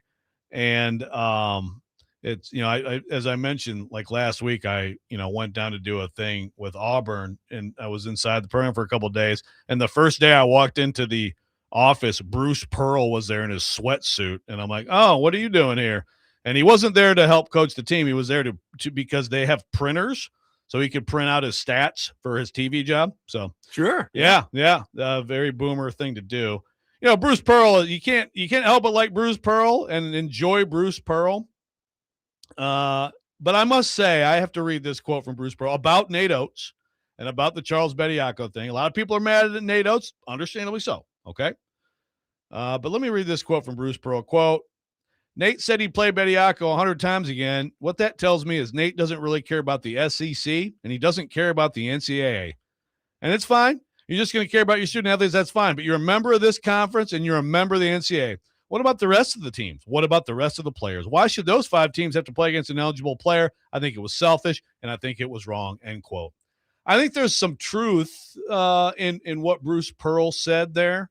I think Nate Oates is in the spin zone here big time. And, again, I get his point about European pros, but it is different. And it's been an accepted thing for a few years now. They don't have like high school basketball. Like there's different things with the European pros and the NBA stuff and people trying to come back from the NBA. But there's some points there made by Bruce Pearl. But Bruce Pearl can't be the one to make these points. No, my God, of all people to try to make these points about not caring about the NCAA and the SEC and please, dude, the FBI totally investigated you for years. Like you got put on a show cause from Tennessee. Again, I like Bruce Pearl. Bruce Pearl is one of the great personalities in the sport. Basketball Hall of Famer, great coach. You could not be the one to give moral judgments about anybody in the NCAA and the SEC. Please don't do it. Your basketball analysis is great. Stick with that. I understand when issues come up, people are going to ask you about it. But, dude, this is like an all-time hypocritical comment from a college basketball coach. Well, and also, I understand, and I'm one of the people who are upset about the Bediako thing in terms of can we at some point use common sense and all this crap that's going on around here and not let NBA players back into college basketball? And I'm glad to see the ruling go the way that it did. But for me to sit here and act like, or for anyone to sit here and act like any of these coaches anywhere have their conference or the NCAA's interest in mind over their own teams is just hilarious. I mean, that maybe Rick Barnes, maybe, and I don't even think that's the case, but maybe, but that's about it. Reverend Rick might be the only one. Yeah, like there's coaches who would not do this. Okay, like there are coaches, and I do like. I mean, I think it's worth calling out. Okay, there are some coaches that actually care enough to be like the greater good is more important, to a point. But like everybody here, it's different levels of pressure, right? Like some coaches are fighting for their jobs. A lot of them are. Nate Oates is a guy who is not. He has a really good program, but also he just has a team this year that it's not winning it. It was not going to win it given the state of the interior. And this made a huge difference. A huge difference, you know? And so, I mean, I think Bama, I don't know that Bama was a title contender with Bediako, but they were closer, and they definitely had a more well-rounded look with them. Yeah, but the criticism of you don't care about, I love the NCAA especially, you don't care about the NCAA. I mean, my God, are you kidding me? First of all, mostly what we do is rip the NCAA, and mostly they deserve it, right? That's true. But yeah, to turn this into like some you don't care about the sport big picture. Again, if we had coaches who did, then these things wouldn't matter because they wouldn't even go there, right? They wouldn't even go to these pushing the boundaries and trying to improve their rosters with guys that probably shouldn't be in college basketball. So again, Bruce, great analysis, good stuff on TV. Some of his tweets are, maybe tweet a little less, but the holier than thou criticisms on the greater good. I mean, you're definitely a little bit out of character there. Probably not the guy to be doing that. So he's like doing games on TV. Yeah, he did the Michigan, Ohio. So mostly he's been doing like the TNT studio with like Jalen Rose, Jamal Mashburn, and those guys. He's good. I mean, I'm not surprised that he would be good on TV, but he did the Michigan Ohio State game with I forget who was doing play-by-play, but Bill Raftery, who should do every game, by the way, because he's the greatest. But it was Bill Raftery and Bruce Pearl. I gotta say, man, it was really good. Like it was good analysis, but also funny, and he and Raftery are funny. And yeah, I think we're going to see more and more of this moving forward, which is great. Just, let's remember, all the stuff that's happened before here, and probably some things you probably should just not even get into. Smash! And he cooked. There you go. God, I forgot about that one. That was all-timer. Oh, man. Any cookouts? Any cookouts that have gone on? I would think so. I mean, I would hope. I mean, shoot, you can have Aaron Kraft over and smoke a whole hog at this point. Go for it, man. It is objectively hilarious to think back on that. And I understand the lying was a big part of it. Yes. But where we are now and what we were talking about then is objectively hilarious. Yes. A recruit was over at a barbecue. Oh my God. Yeah, oh boy. Oh sound the alarm. The horror. Joke. Well, Charles Robinson with us coming up next. Robby and Rexrode, 102.5 The Game.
Final hour, Robby and Rexrode, 102.5 The Game. Robbie Stanley, Joe Rexrode, Ian Safar here with you. We are presented by Green Ventures Landscaping for homes and businesses that want to stand out, not blend in. Visit greenventureslandscaping.com. We are live from our Busy Bee Plumbing, Heating, and Air Conditioning Game Nashville studios, home of the $99 yearly Beehive membership, where the buzz is always about great service. Taking your thoughts on our phone and text lines driven by WilsonCountyHyundai.com. Charles Robinson will be joining us here in just a few minutes, and we will get his thoughts on all things NFL here as well.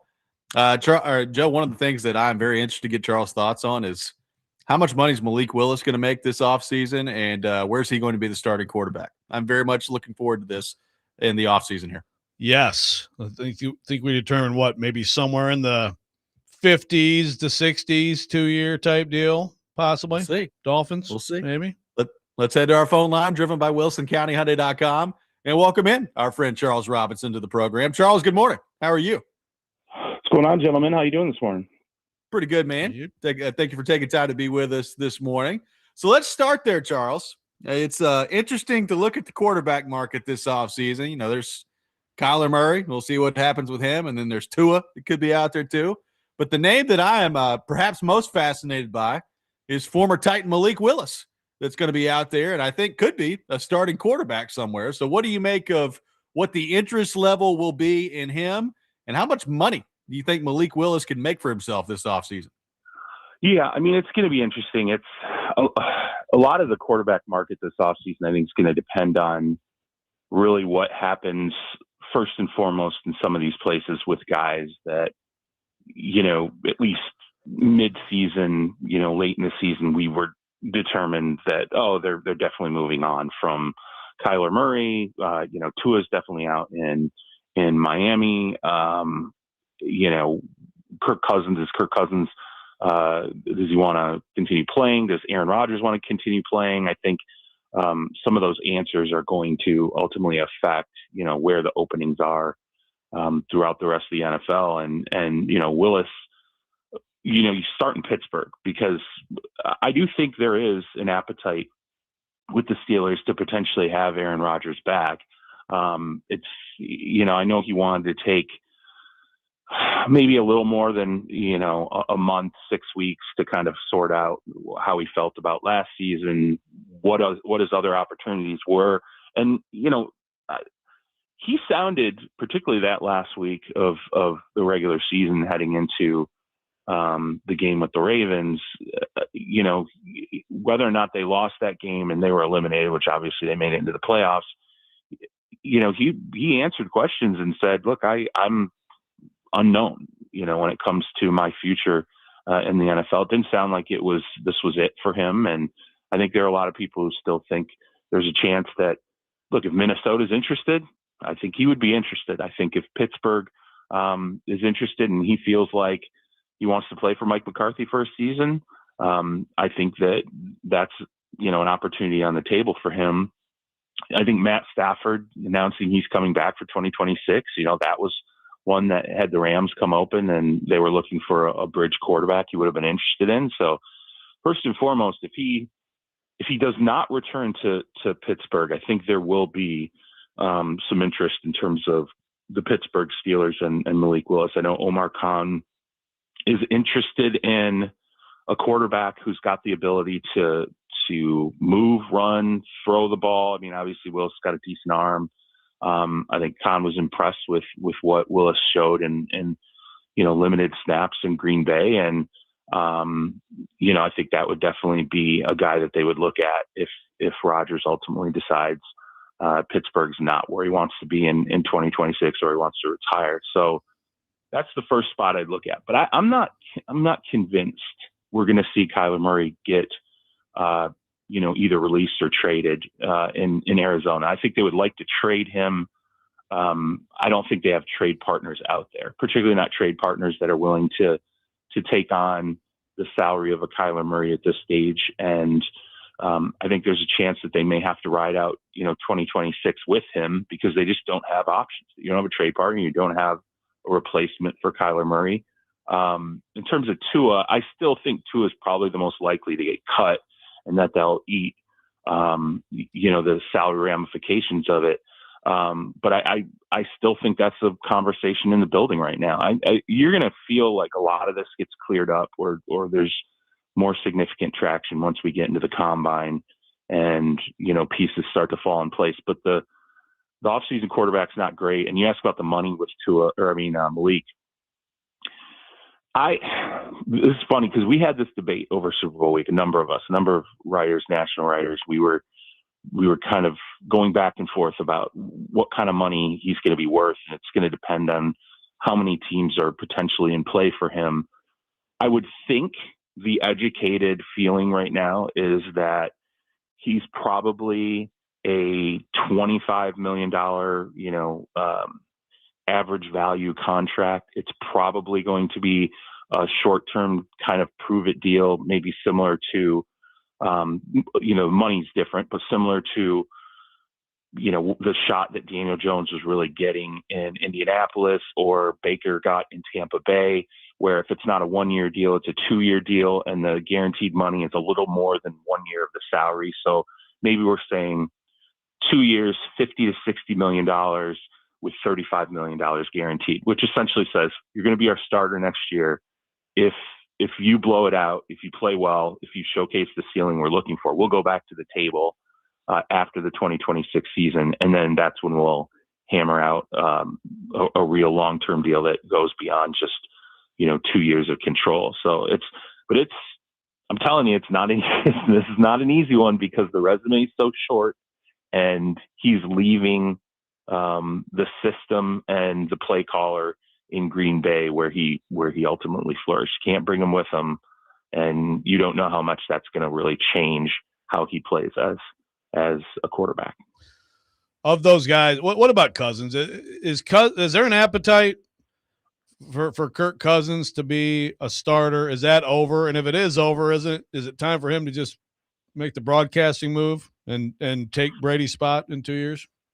I think it depends on how poorly does this go in terms of the quarterback market for other teams. I know he wants to continue playing. I think he wants to continue being a starter. This idea that he would return to Atlanta. Now, again, we're talking about a situation where right now we don't know. If nothing develops at all for Kirk Cousins, maybe he doesn't want to be a backup. Maybe he doesn't want to return to Atlanta.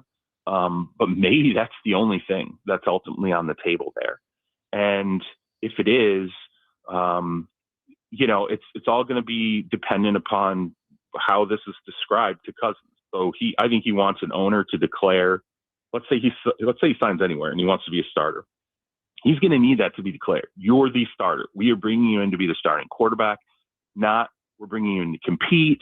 We're bringing you in to add depth to the quarterback room, and we'll see what happens. I don't think he wants to end up in another situation like he did in Atlanta, where he felt like, he was, if we're being honest, just going to use the words, he was lied to on the rip from ownership, and ultimately walked into a situation where, he did not have the long-term starting job the way he did when he signed the contract in Atlanta. Now, again, this all depends on how does the market materialize, and are there opportunities out there for him? I wonder. I still think deep down he would like to go back to Minnesota. I think that he enjoyed his time there. I think his family would be happy moving back to Minnesota. But I don't know that although there's a wish for competition for J.J. McCarthy in Minnesota, I think there's a wish for competition that if a veteran comes in and takes the job, or any quarterback comes in and takes the job from J.J. McCarthy, that's the quarterback that they're going to stick with. Not hey, let's bring somebody in and hope that J.J., continues, to develop. I think there's real concern about his health long-term in Minnesota. I think the wonder there is not necessarily, hey, given a long enough timeline, can this guy turn into a viable starting quarterback? It's that they don't know that physically he can ever hold up. That was obviously was a huge problem last year. Obviously, it was a huge problem as his rookie season. He lost a ton of weight, after he suffered the season-ending injury as a rookie. I think that concerned everybody. It took a lot of time and effort to get his weight back up to where he could actually play on the field. But I don't know if there's a ton of appetite to return to the, Kirk Cousins as a, 1-year bridge starter in Minnesota. I don't even know if it's necessarily what Kirk will want to do, but it's just what the availability is. And I think we're going to get to the combine. We'll go through this. We'll see who throws, who doesn't. But, the appetite for teams in this NFL draft for quarterbacks right now, it's Mendoza, and then it's just this huge question mark. Is somebody going to come out of the ether? Is Garrett Nussmeier going to be able to, produce enough in the run up to the draft to make him a viable, a draft pick? Because if he gets taken in the second round, let's say that happens, or anyone else, Ty Simpson, whoever else, comes out of this class, those are picks where, they could potentially be a starter at some point in 2026. Maybe not a day one starter. Mendoza will be that. But, that also, I think, could affect maybe what those teams, do with their direction. And by the way, Derek Carr, don't rule out Derek Carr either. I think he really is interested now that he feels like he's healthy. He really is interested in, coming back to the NFL if he sees a spot where, he aligns with a staff and can be a starter for a year or two. So, Charles, obviously around here we are familiar with James Pierce Jr. with his time with the Tennessee Volunteers. Yeah. Not a very good story over the weekend of facing 5 felony charges in Florida, alleged domestic dispute with Rickea Jackson, and that story. So, there's still the legal part of this to play out, and we'll see where that goes. But what do you make of that, and what do you think the NFL is thinking with that going on right now? Well, I mean, obviously, I'm not laughing here. I mean, it's a terrible situation. I don't know any other way to describe it. It's when it happened, like, I'll say this about Pierce for what his talent level was coming into the draft. I know there were some NFL teams that had him off their board completely. There were others that had him on, sub boards, and it was because of character questions, coming into the draft. I think there were, just concerns about what his character ultimately was, and the process that teams had gone through pre-draft of trying to determine, whether maybe not anything like this, but just there was going to be any kind of potential for any violence. I mean, again, you're innocent until proven guilty in this country, and he's got to go through that process. But certainly when this happened, I would not say that the critics or the people who questioned him, pre-draft were not exactly silent. I heard from, a few people across the league who were like, yeah, this is, we'll see where this goes, but we were certainly concerned. And that's why, we weren't going to consider him when the draft process came through. So the details of it are very troubling, and the league's going to take this very serious. And I think right now, the Falcons are in a tough spot. There's not a lot that they can really say about this. You just have to ultimately let it play out. But yeah, I mean, it's terrible in every direction. And, it's terrible for the WNBA. It's terrible for the NFL. It's terrible for the Falcons and really everyone surrounding it. And I'd say this is probably I hate to classify it like this, but I mean, it's as serious as any incident we've seen, in recent history in terms of the NFL and accusations of domestic violence. So, I don't know. Yeah, I don't know what else to say other than just we're going to have to watch and see how it ultimately unfolds, and whether Rickea Jackson testifies in this case. And I expect the NFL to take it very seriously. So, Charles, is John Schneider, did he establish himself through this run as the best GM in the NFL? And what of what they've done can be taken from other teams? Or, is there something that's, because obviously we talk about two totally different builds. Obviously they go get Darnold. It works out great. Right. He's definitely a deadline guy, which some GMs are afraid to be. And I think he has demonstrated very clearly that that's something that has to be in your toolbox too. Is there anything else about what he's done that stands out or you expect to be more like replicated around the league? Well, he's been around, so it's not like this is a new hot shot coming in. Yeah. I mean, people have kind of known the pattern of a John Schneider, and he, in many ways, I think he's all things. He's sort of the everything bagel of NFL GMs. I mean, as you said, he'll acquire guys at the deadline. The Rashid Shaheed trade was certainly a huge move that paid dividends in the postseason, really post deadline for them. Going and getting, signing a quarterback in free agency who, remember, people, I guess we've looked upon it accurately. I don't want to say we haven't. It's not like anyone's rewriting history here, but it wasn't like Sam Darnold was like, there's like 6 teams in the running for Sam Darnold right now. Even when they signed him, initially we all looked at the contract. We said, they can get out. It's not, if they need to get out after a year, they can do it without much pain. So, having the guts to go out and sign, a player who not everybody was completely convinced that he could be what he ultimately ended up being for the Seahawks. I think making the power move, frankly, on Pete Carroll, like that was, when Pete and John were together, I think I always said it was, dynamic friction between those two guys where you felt like, they're both working for each other and that's how they've had their success. But they also had, there were peaks and valleys in that relationship. And, Pete ran the 53 man for a long time. And it was funny because even when Pete was pushed aside, he came out and said publicly, and it kind of, I don't know, it sort of felt like a mini grouse at the time, but Pete kind of said like John's earned the ability to have the 53 man roster and run this team the way that he sees fit. And this is ultimately what's going to happen. And that's what John did. The draft picks, he's had some absolutely wonderful draft classes that have created spines of Super Bowl winners. He's had some terrible draft classes. He had some terrible trades, had some great trades. He's also, when I kind of make the joke about the everything bagel, he'll take chances on players. Like, we talk about, guys with potentially red flags on them. Like John will roll the dice on some guys.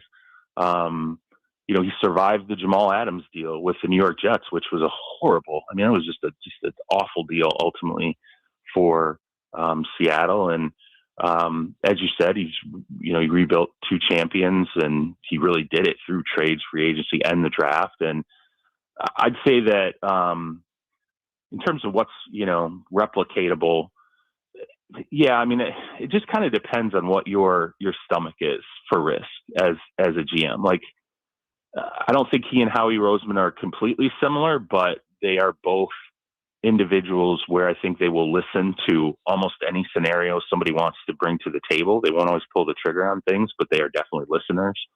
I think they'll both take, pretty big swings. Again, when you look at Darnold, that was a massive swing for them, especially when it involved Pete going to Pete getting pushed out ultimately at the head coach spot, trading Geno Smith, trading Russell Wilson. Those are all huge risks that most general managers really won't take. And I think Russell Wilson, the interesting thing about that, I think he would have dealt him a year earlier than he actually did. Had John had his way. So it's, I don't know. I don't know what can be borrowed from him because it just depends on the makeup of, each general manager and each team, and sometimes even ownership. You have to have an ownership that's willing to have risk tolerance. And, John came in under Paul Allen, and Paul Allen's philosophy with John and Pete Carroll was, I've hired both of you to do these jobs. I'm going to leave you alone. At the end of the year, we'll make an assessment of what worked and what didn't, but you're not going to see me during the course of a football calendar meddling and getting involved with what you're doing. And ultimately, Paul Allen lived up to that. And even after Paul Allen passed, that didn't change inside the ownership structure until, John felt like, hey, we need to make some kind of a dynamic change here. And that led with Pete being the one who ultimately left the organization. But, yeah, it's just, I think a lot of it is just risk tolerance, and then ownership having, the backbone to kind of stick through it, because it's not like John couldn't have gotten fired at various times, during the Seahawks back and forth between he and Pete, and that not happening. I mean, you have to have the right ownership that's willing to, kind of go through that between a coach and a general manager who are, sort of sharing power, but in reality, it was kind of Pete's world for a long time. So, Charles, we talked with you last week about George Pickens, and now it sounds like he's going to get tagged in Dallas. So, what do you make of that? And what do you make of the idea of two big long-term deals potentially with Lamb and Pickens with the Cowboys? Yeah, I mean, it's Jerry has wanted to keep George, right? I mean, this is going back to, when CeeDee Lamb went down during the season, and Pickens showed, look, I can be a number one wide receiver for you. I think at that point, Jerry Jones, his push realistically was, let's get a deal done with this guy. And, George Pickens' camp knew if he gets to free agency, he's probably, he could potentially be, if we find the right team, he could be the highest paid wide receiver in the game. And if not the highest paid wide receiver in the game, pretty close to it. And I think, at that stage, the Cowboys and Jerry knew we're not gonna get a deal done here long term with him unless we ultimately use the tag and basically press this. And if we have to hold him through, and he's willing to report in 2026, if we have to do that, that's what we'll do. And that's the route that they've ultimately gone. And I don't, the cap is moving. And I think in Jerry's mind, stretched out over a long enough timeline, particularly if they play with the structure of Dak Prescott's deal, they can create the space necessary to keep all these players that they've brought into the fold. And, remember Quinnen Williams, I mean, there's more than really one deal I think that's got to get done here. There's, I think they would like to find a way at some point, if not this offseason, next offseason, to try and figure out how to get another, extension done with Quinnen Williams, which might actually ease, particularly considering how they might structure that deal, that might ease the ability to keep all these stars together. But, $28 million for one season with that tag is much more palatable than 38, 36. Even if the cap space that you eat is massive in the front, they can continue to steal from the Dak Prescott contract. If as long as they want to push it out, the Dallas Cowboys are really good at kicking the can down the road. And, Philly did that. I mean, there have been other organizations that have been able to do that. Sometimes when you have a massive quarterback deal, the positive that you have is that you can restructure it as long as you're willing to pay the price down the road. And I think the Cowboys are willing to do that. But yeah, I mean, Pickens, I think once that he showed I'm a viable one, if CeeDee Lamb goes down, and if he doesn't go down, you do have two number ones on your field, and we can take Dak Prescott and make him worth $60 million. I would argue to you guys, part of this is a Dak thing, because if you talk to Stephen Jones, the $60 million a year Dak makes, the money that's on Dak's contract, it is a kick in the rear end if you can't justify it. And I think when Pickens came into the fold, they felt that like that offense, that passing offense, functioned in a way that the $60 million with Dak was doable. If you can get Dak playing, near the top level of what his game is, if you can, keep Dak in that top 5-6 quarterback range, the $60 million you're paying him, which obviously the cap hit fluctuates and it grows every year, that's, you can deal with that and you feel okay with it. If not, if you're playing with Dak and he's a, top 15, 16 quarterback, then you're always behind the 8 ball because your offense isn't good enough. You're paying your quarterback way too much money, and, it just feels like a horrific experience. I don't think they felt that way offensively with Dak. And a lot of that was just how Pickens played on the field. And even when they lost CeeDee Lamb, you didn't see the offense wilt. And I think that meant a lot, not only to Jerry, but also Steven, because Steven really did the Dak deal. And, there's been a lot of flack over that, and it didn't feel quite as a burden this year because of the fact that they could make the most of it when they had both of these guys on the field. I don't know if this, by the way, Robby, you asked, I don't know if this ultimately, turns into a long-term deal for Pickens or not, because I mean, just look at the realities of it. He knows, and I truly believe this is true. There's a team out there that's going to pay him $35 million a season. And I know it doesn't sound like a lot between 28 and 35, but when you're already paying, CeeDee Lamb, and you're paying Dak, and I think they're going to be in the market for a running back. It'll be interesting to see if maybe they poke around Breece Hall in free agency. I don't think they're done from a running back standpoint either. It's a lot of money to sink into your offense, and I would argue even that offensive line isn't completely finished. Okay, Charles Robinson. Go ahead, Joe. Okay, real fast, Charles. Just a question I asked earlier this week. New England Patriots in the next decade. Would you bet that they will be back multiple times and will get a Super Bowl, or they will not be back to the Super Bowl at all? You had to pick one of those two things.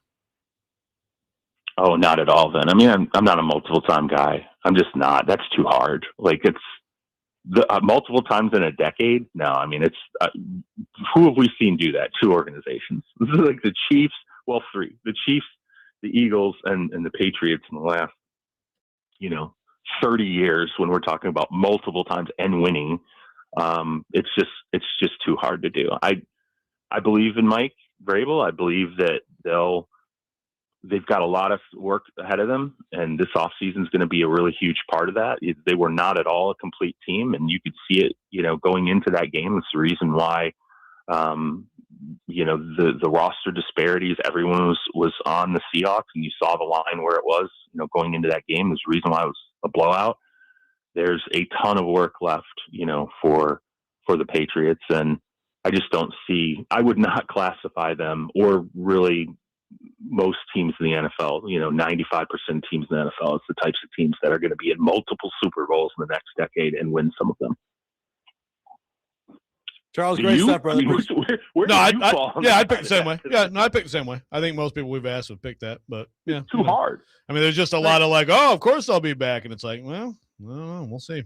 I think Vrabel's going back 6 times. We're going to play in a Super Bowl a couple of years ago. I was like, oh, the Lions are set to play in a Super Bowl, and look at what's happened. It's just too hard. Of course, they're a special. And case, by the way, yes. Not for nothing, this wasn't. The NFC title game was the Super Bowl, right? We all kind of said that. Oh, yeah. When that game was being played, we were like, this feels like it's the Super Bowl. And guess what? That was the Super Bowl. That was clearly the two best teams in the NFL. And that's not to kick the Patriots. Like, congratulations. They did. It was great what they did. And they they beat the teams they needed to beat to get there. And they just ran into what was the best team in the NFL. And this was ultimately the result of it. And by the way, if we're talking about those two, which is more likely to be the team that looks sustainable in terms of Super Bowl runs over the next 10 years, at least over the next 5? I mean, Seattle's built in a very real way. Like, that's not going to change. What they are right now defensively, they're going to be able to play that way for a while. And he's young.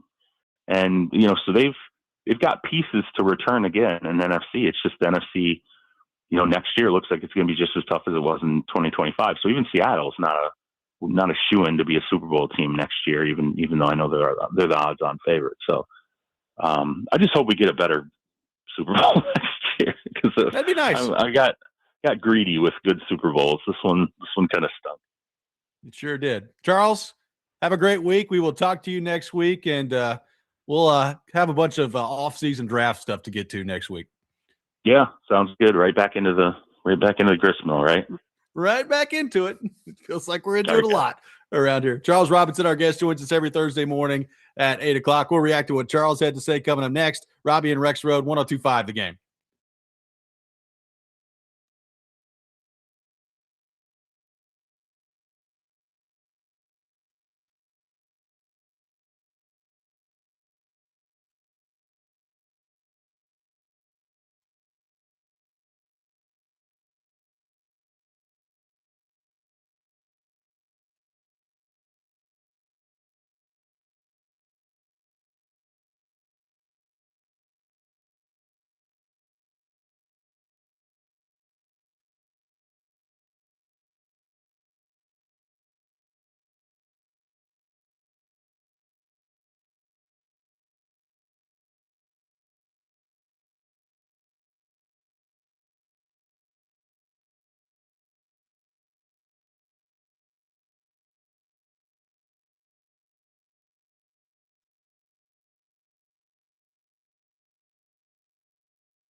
NASCAR action is on the Game Nashville Sports Network all season, starting at 6 o'clock tonight. Catch live coverage of the America 250 Florida Duel 1 and Duel 2 at Daytona on 102.5 The Game and the Game Nashville app. Taking your thoughts at 615-737-1025. Our phone number, 615-737-1025. Appreciate Charles Robinson for being with us in the last segment there.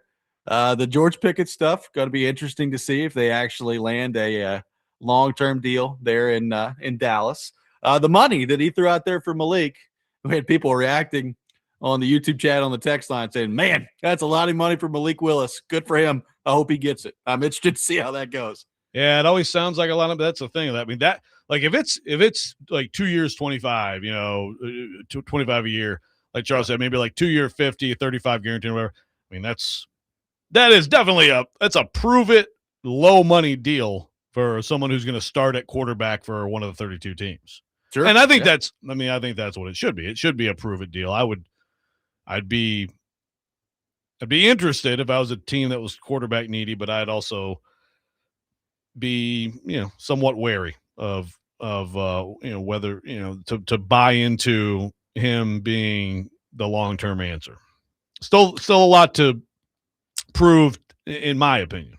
It also kind of sounded like Charles thinks Arizona might be stuck with Kyler Murray. It's like, well, they may try to trade Kyler Murray, but I don't know who's taking that contract right now. And they're in a weird spot anyway with their roster. And obviously they hired a new coach with Mike LaFleur coming in that, maybe it does make sense to just ride it out one more year with Kyler and then move on after that. I don't know.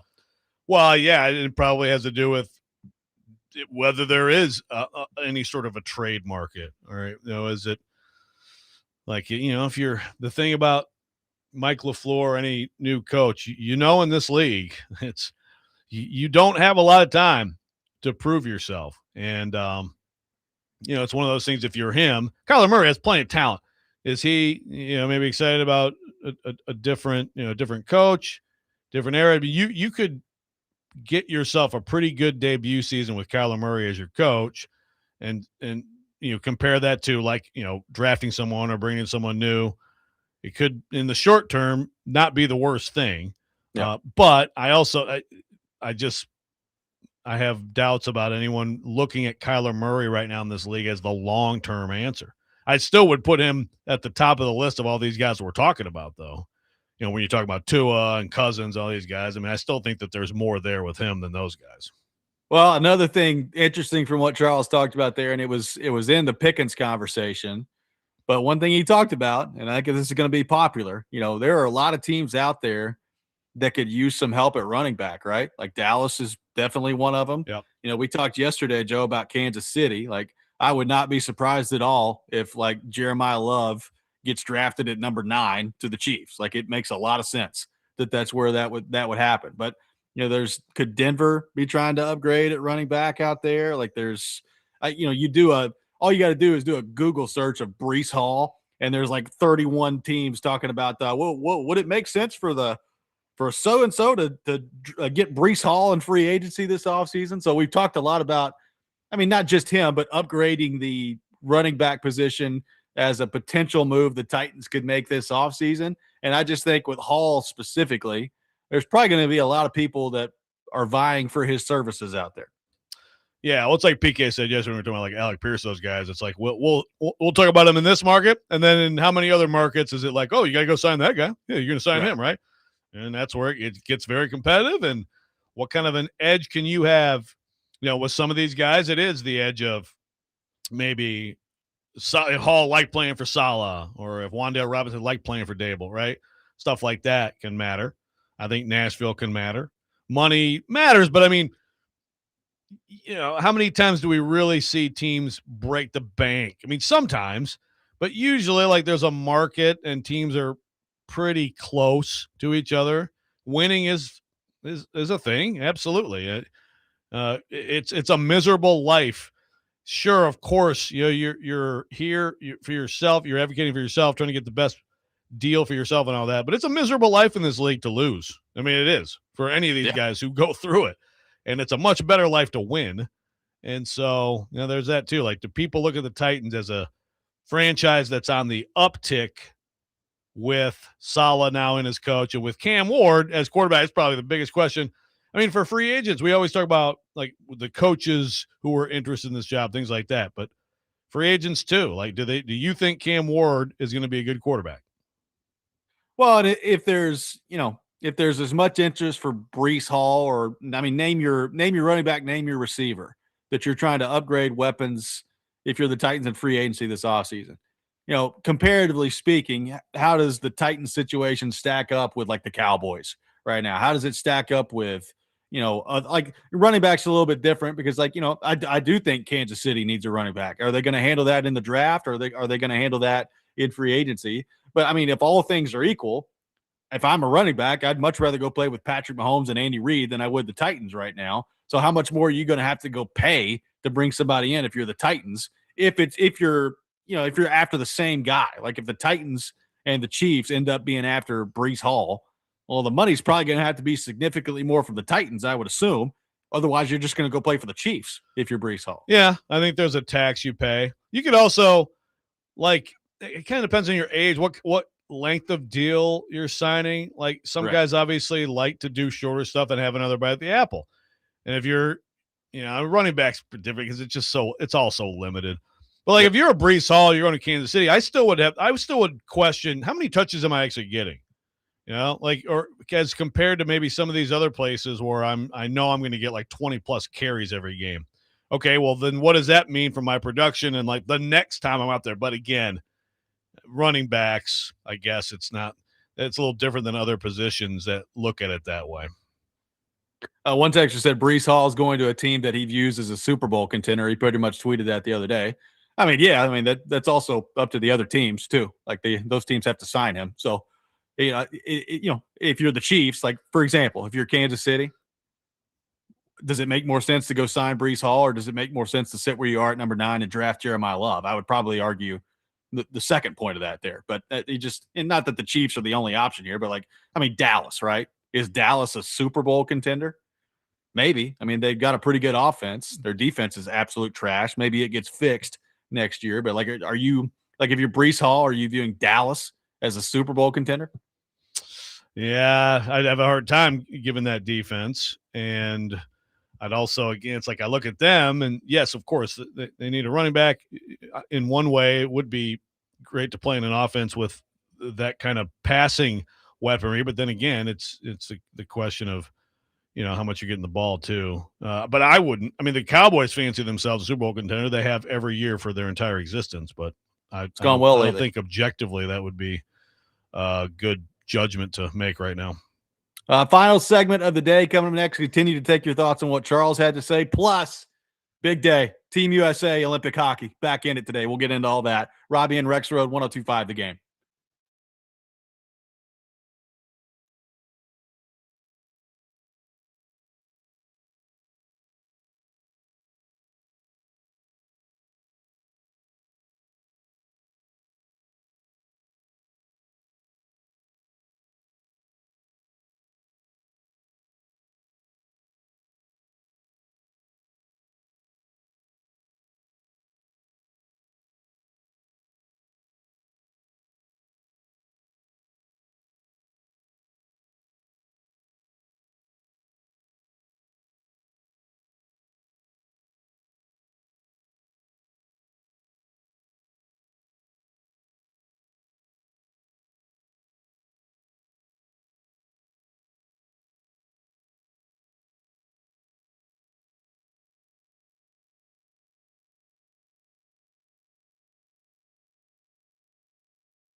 Final segment of the day, Robby and Rexrode, 1025 The Game. Taking your thoughts on our phone and text lines driven by WilsonCountyHyundai.com. Joe, people on the Breece Hall front pointing out that, maybe he just really liked playing for Robert Saleh, and that could help him out here. I assume that would be a factor of some degree. I would assume the factors that probably matter more to Breece Hall are going to be how much money is he getting paid and how good is the football team. But Saleh will probably factor in one way or the other. I just have no idea if that's positive or negative for the Titans. Yeah, but and it could be a factor in the whole, like, how good is the football team? Okay, do you think he was a good coach who there were factors he couldn't overcome when he was there? Or was he a bad coach? There's beyond, like, do you like him or not, right? Right. But yeah, I think that, that certainly can matter. I think we certainly see free agents in this league kind of follow coaches sometimes. Again, well, what does Robert Saleh think of Breece Hall, too? That's the other part of this. Like, Saleh may look at Hall and say, yeah, no thanks. I think we'll just target somebody else. Or look, maybe he looks at the Tony Pollard tape, Joe, and says, you know what, we'll be fine with Tony Pollard for another year. Yeah, maybe. And they would be fine.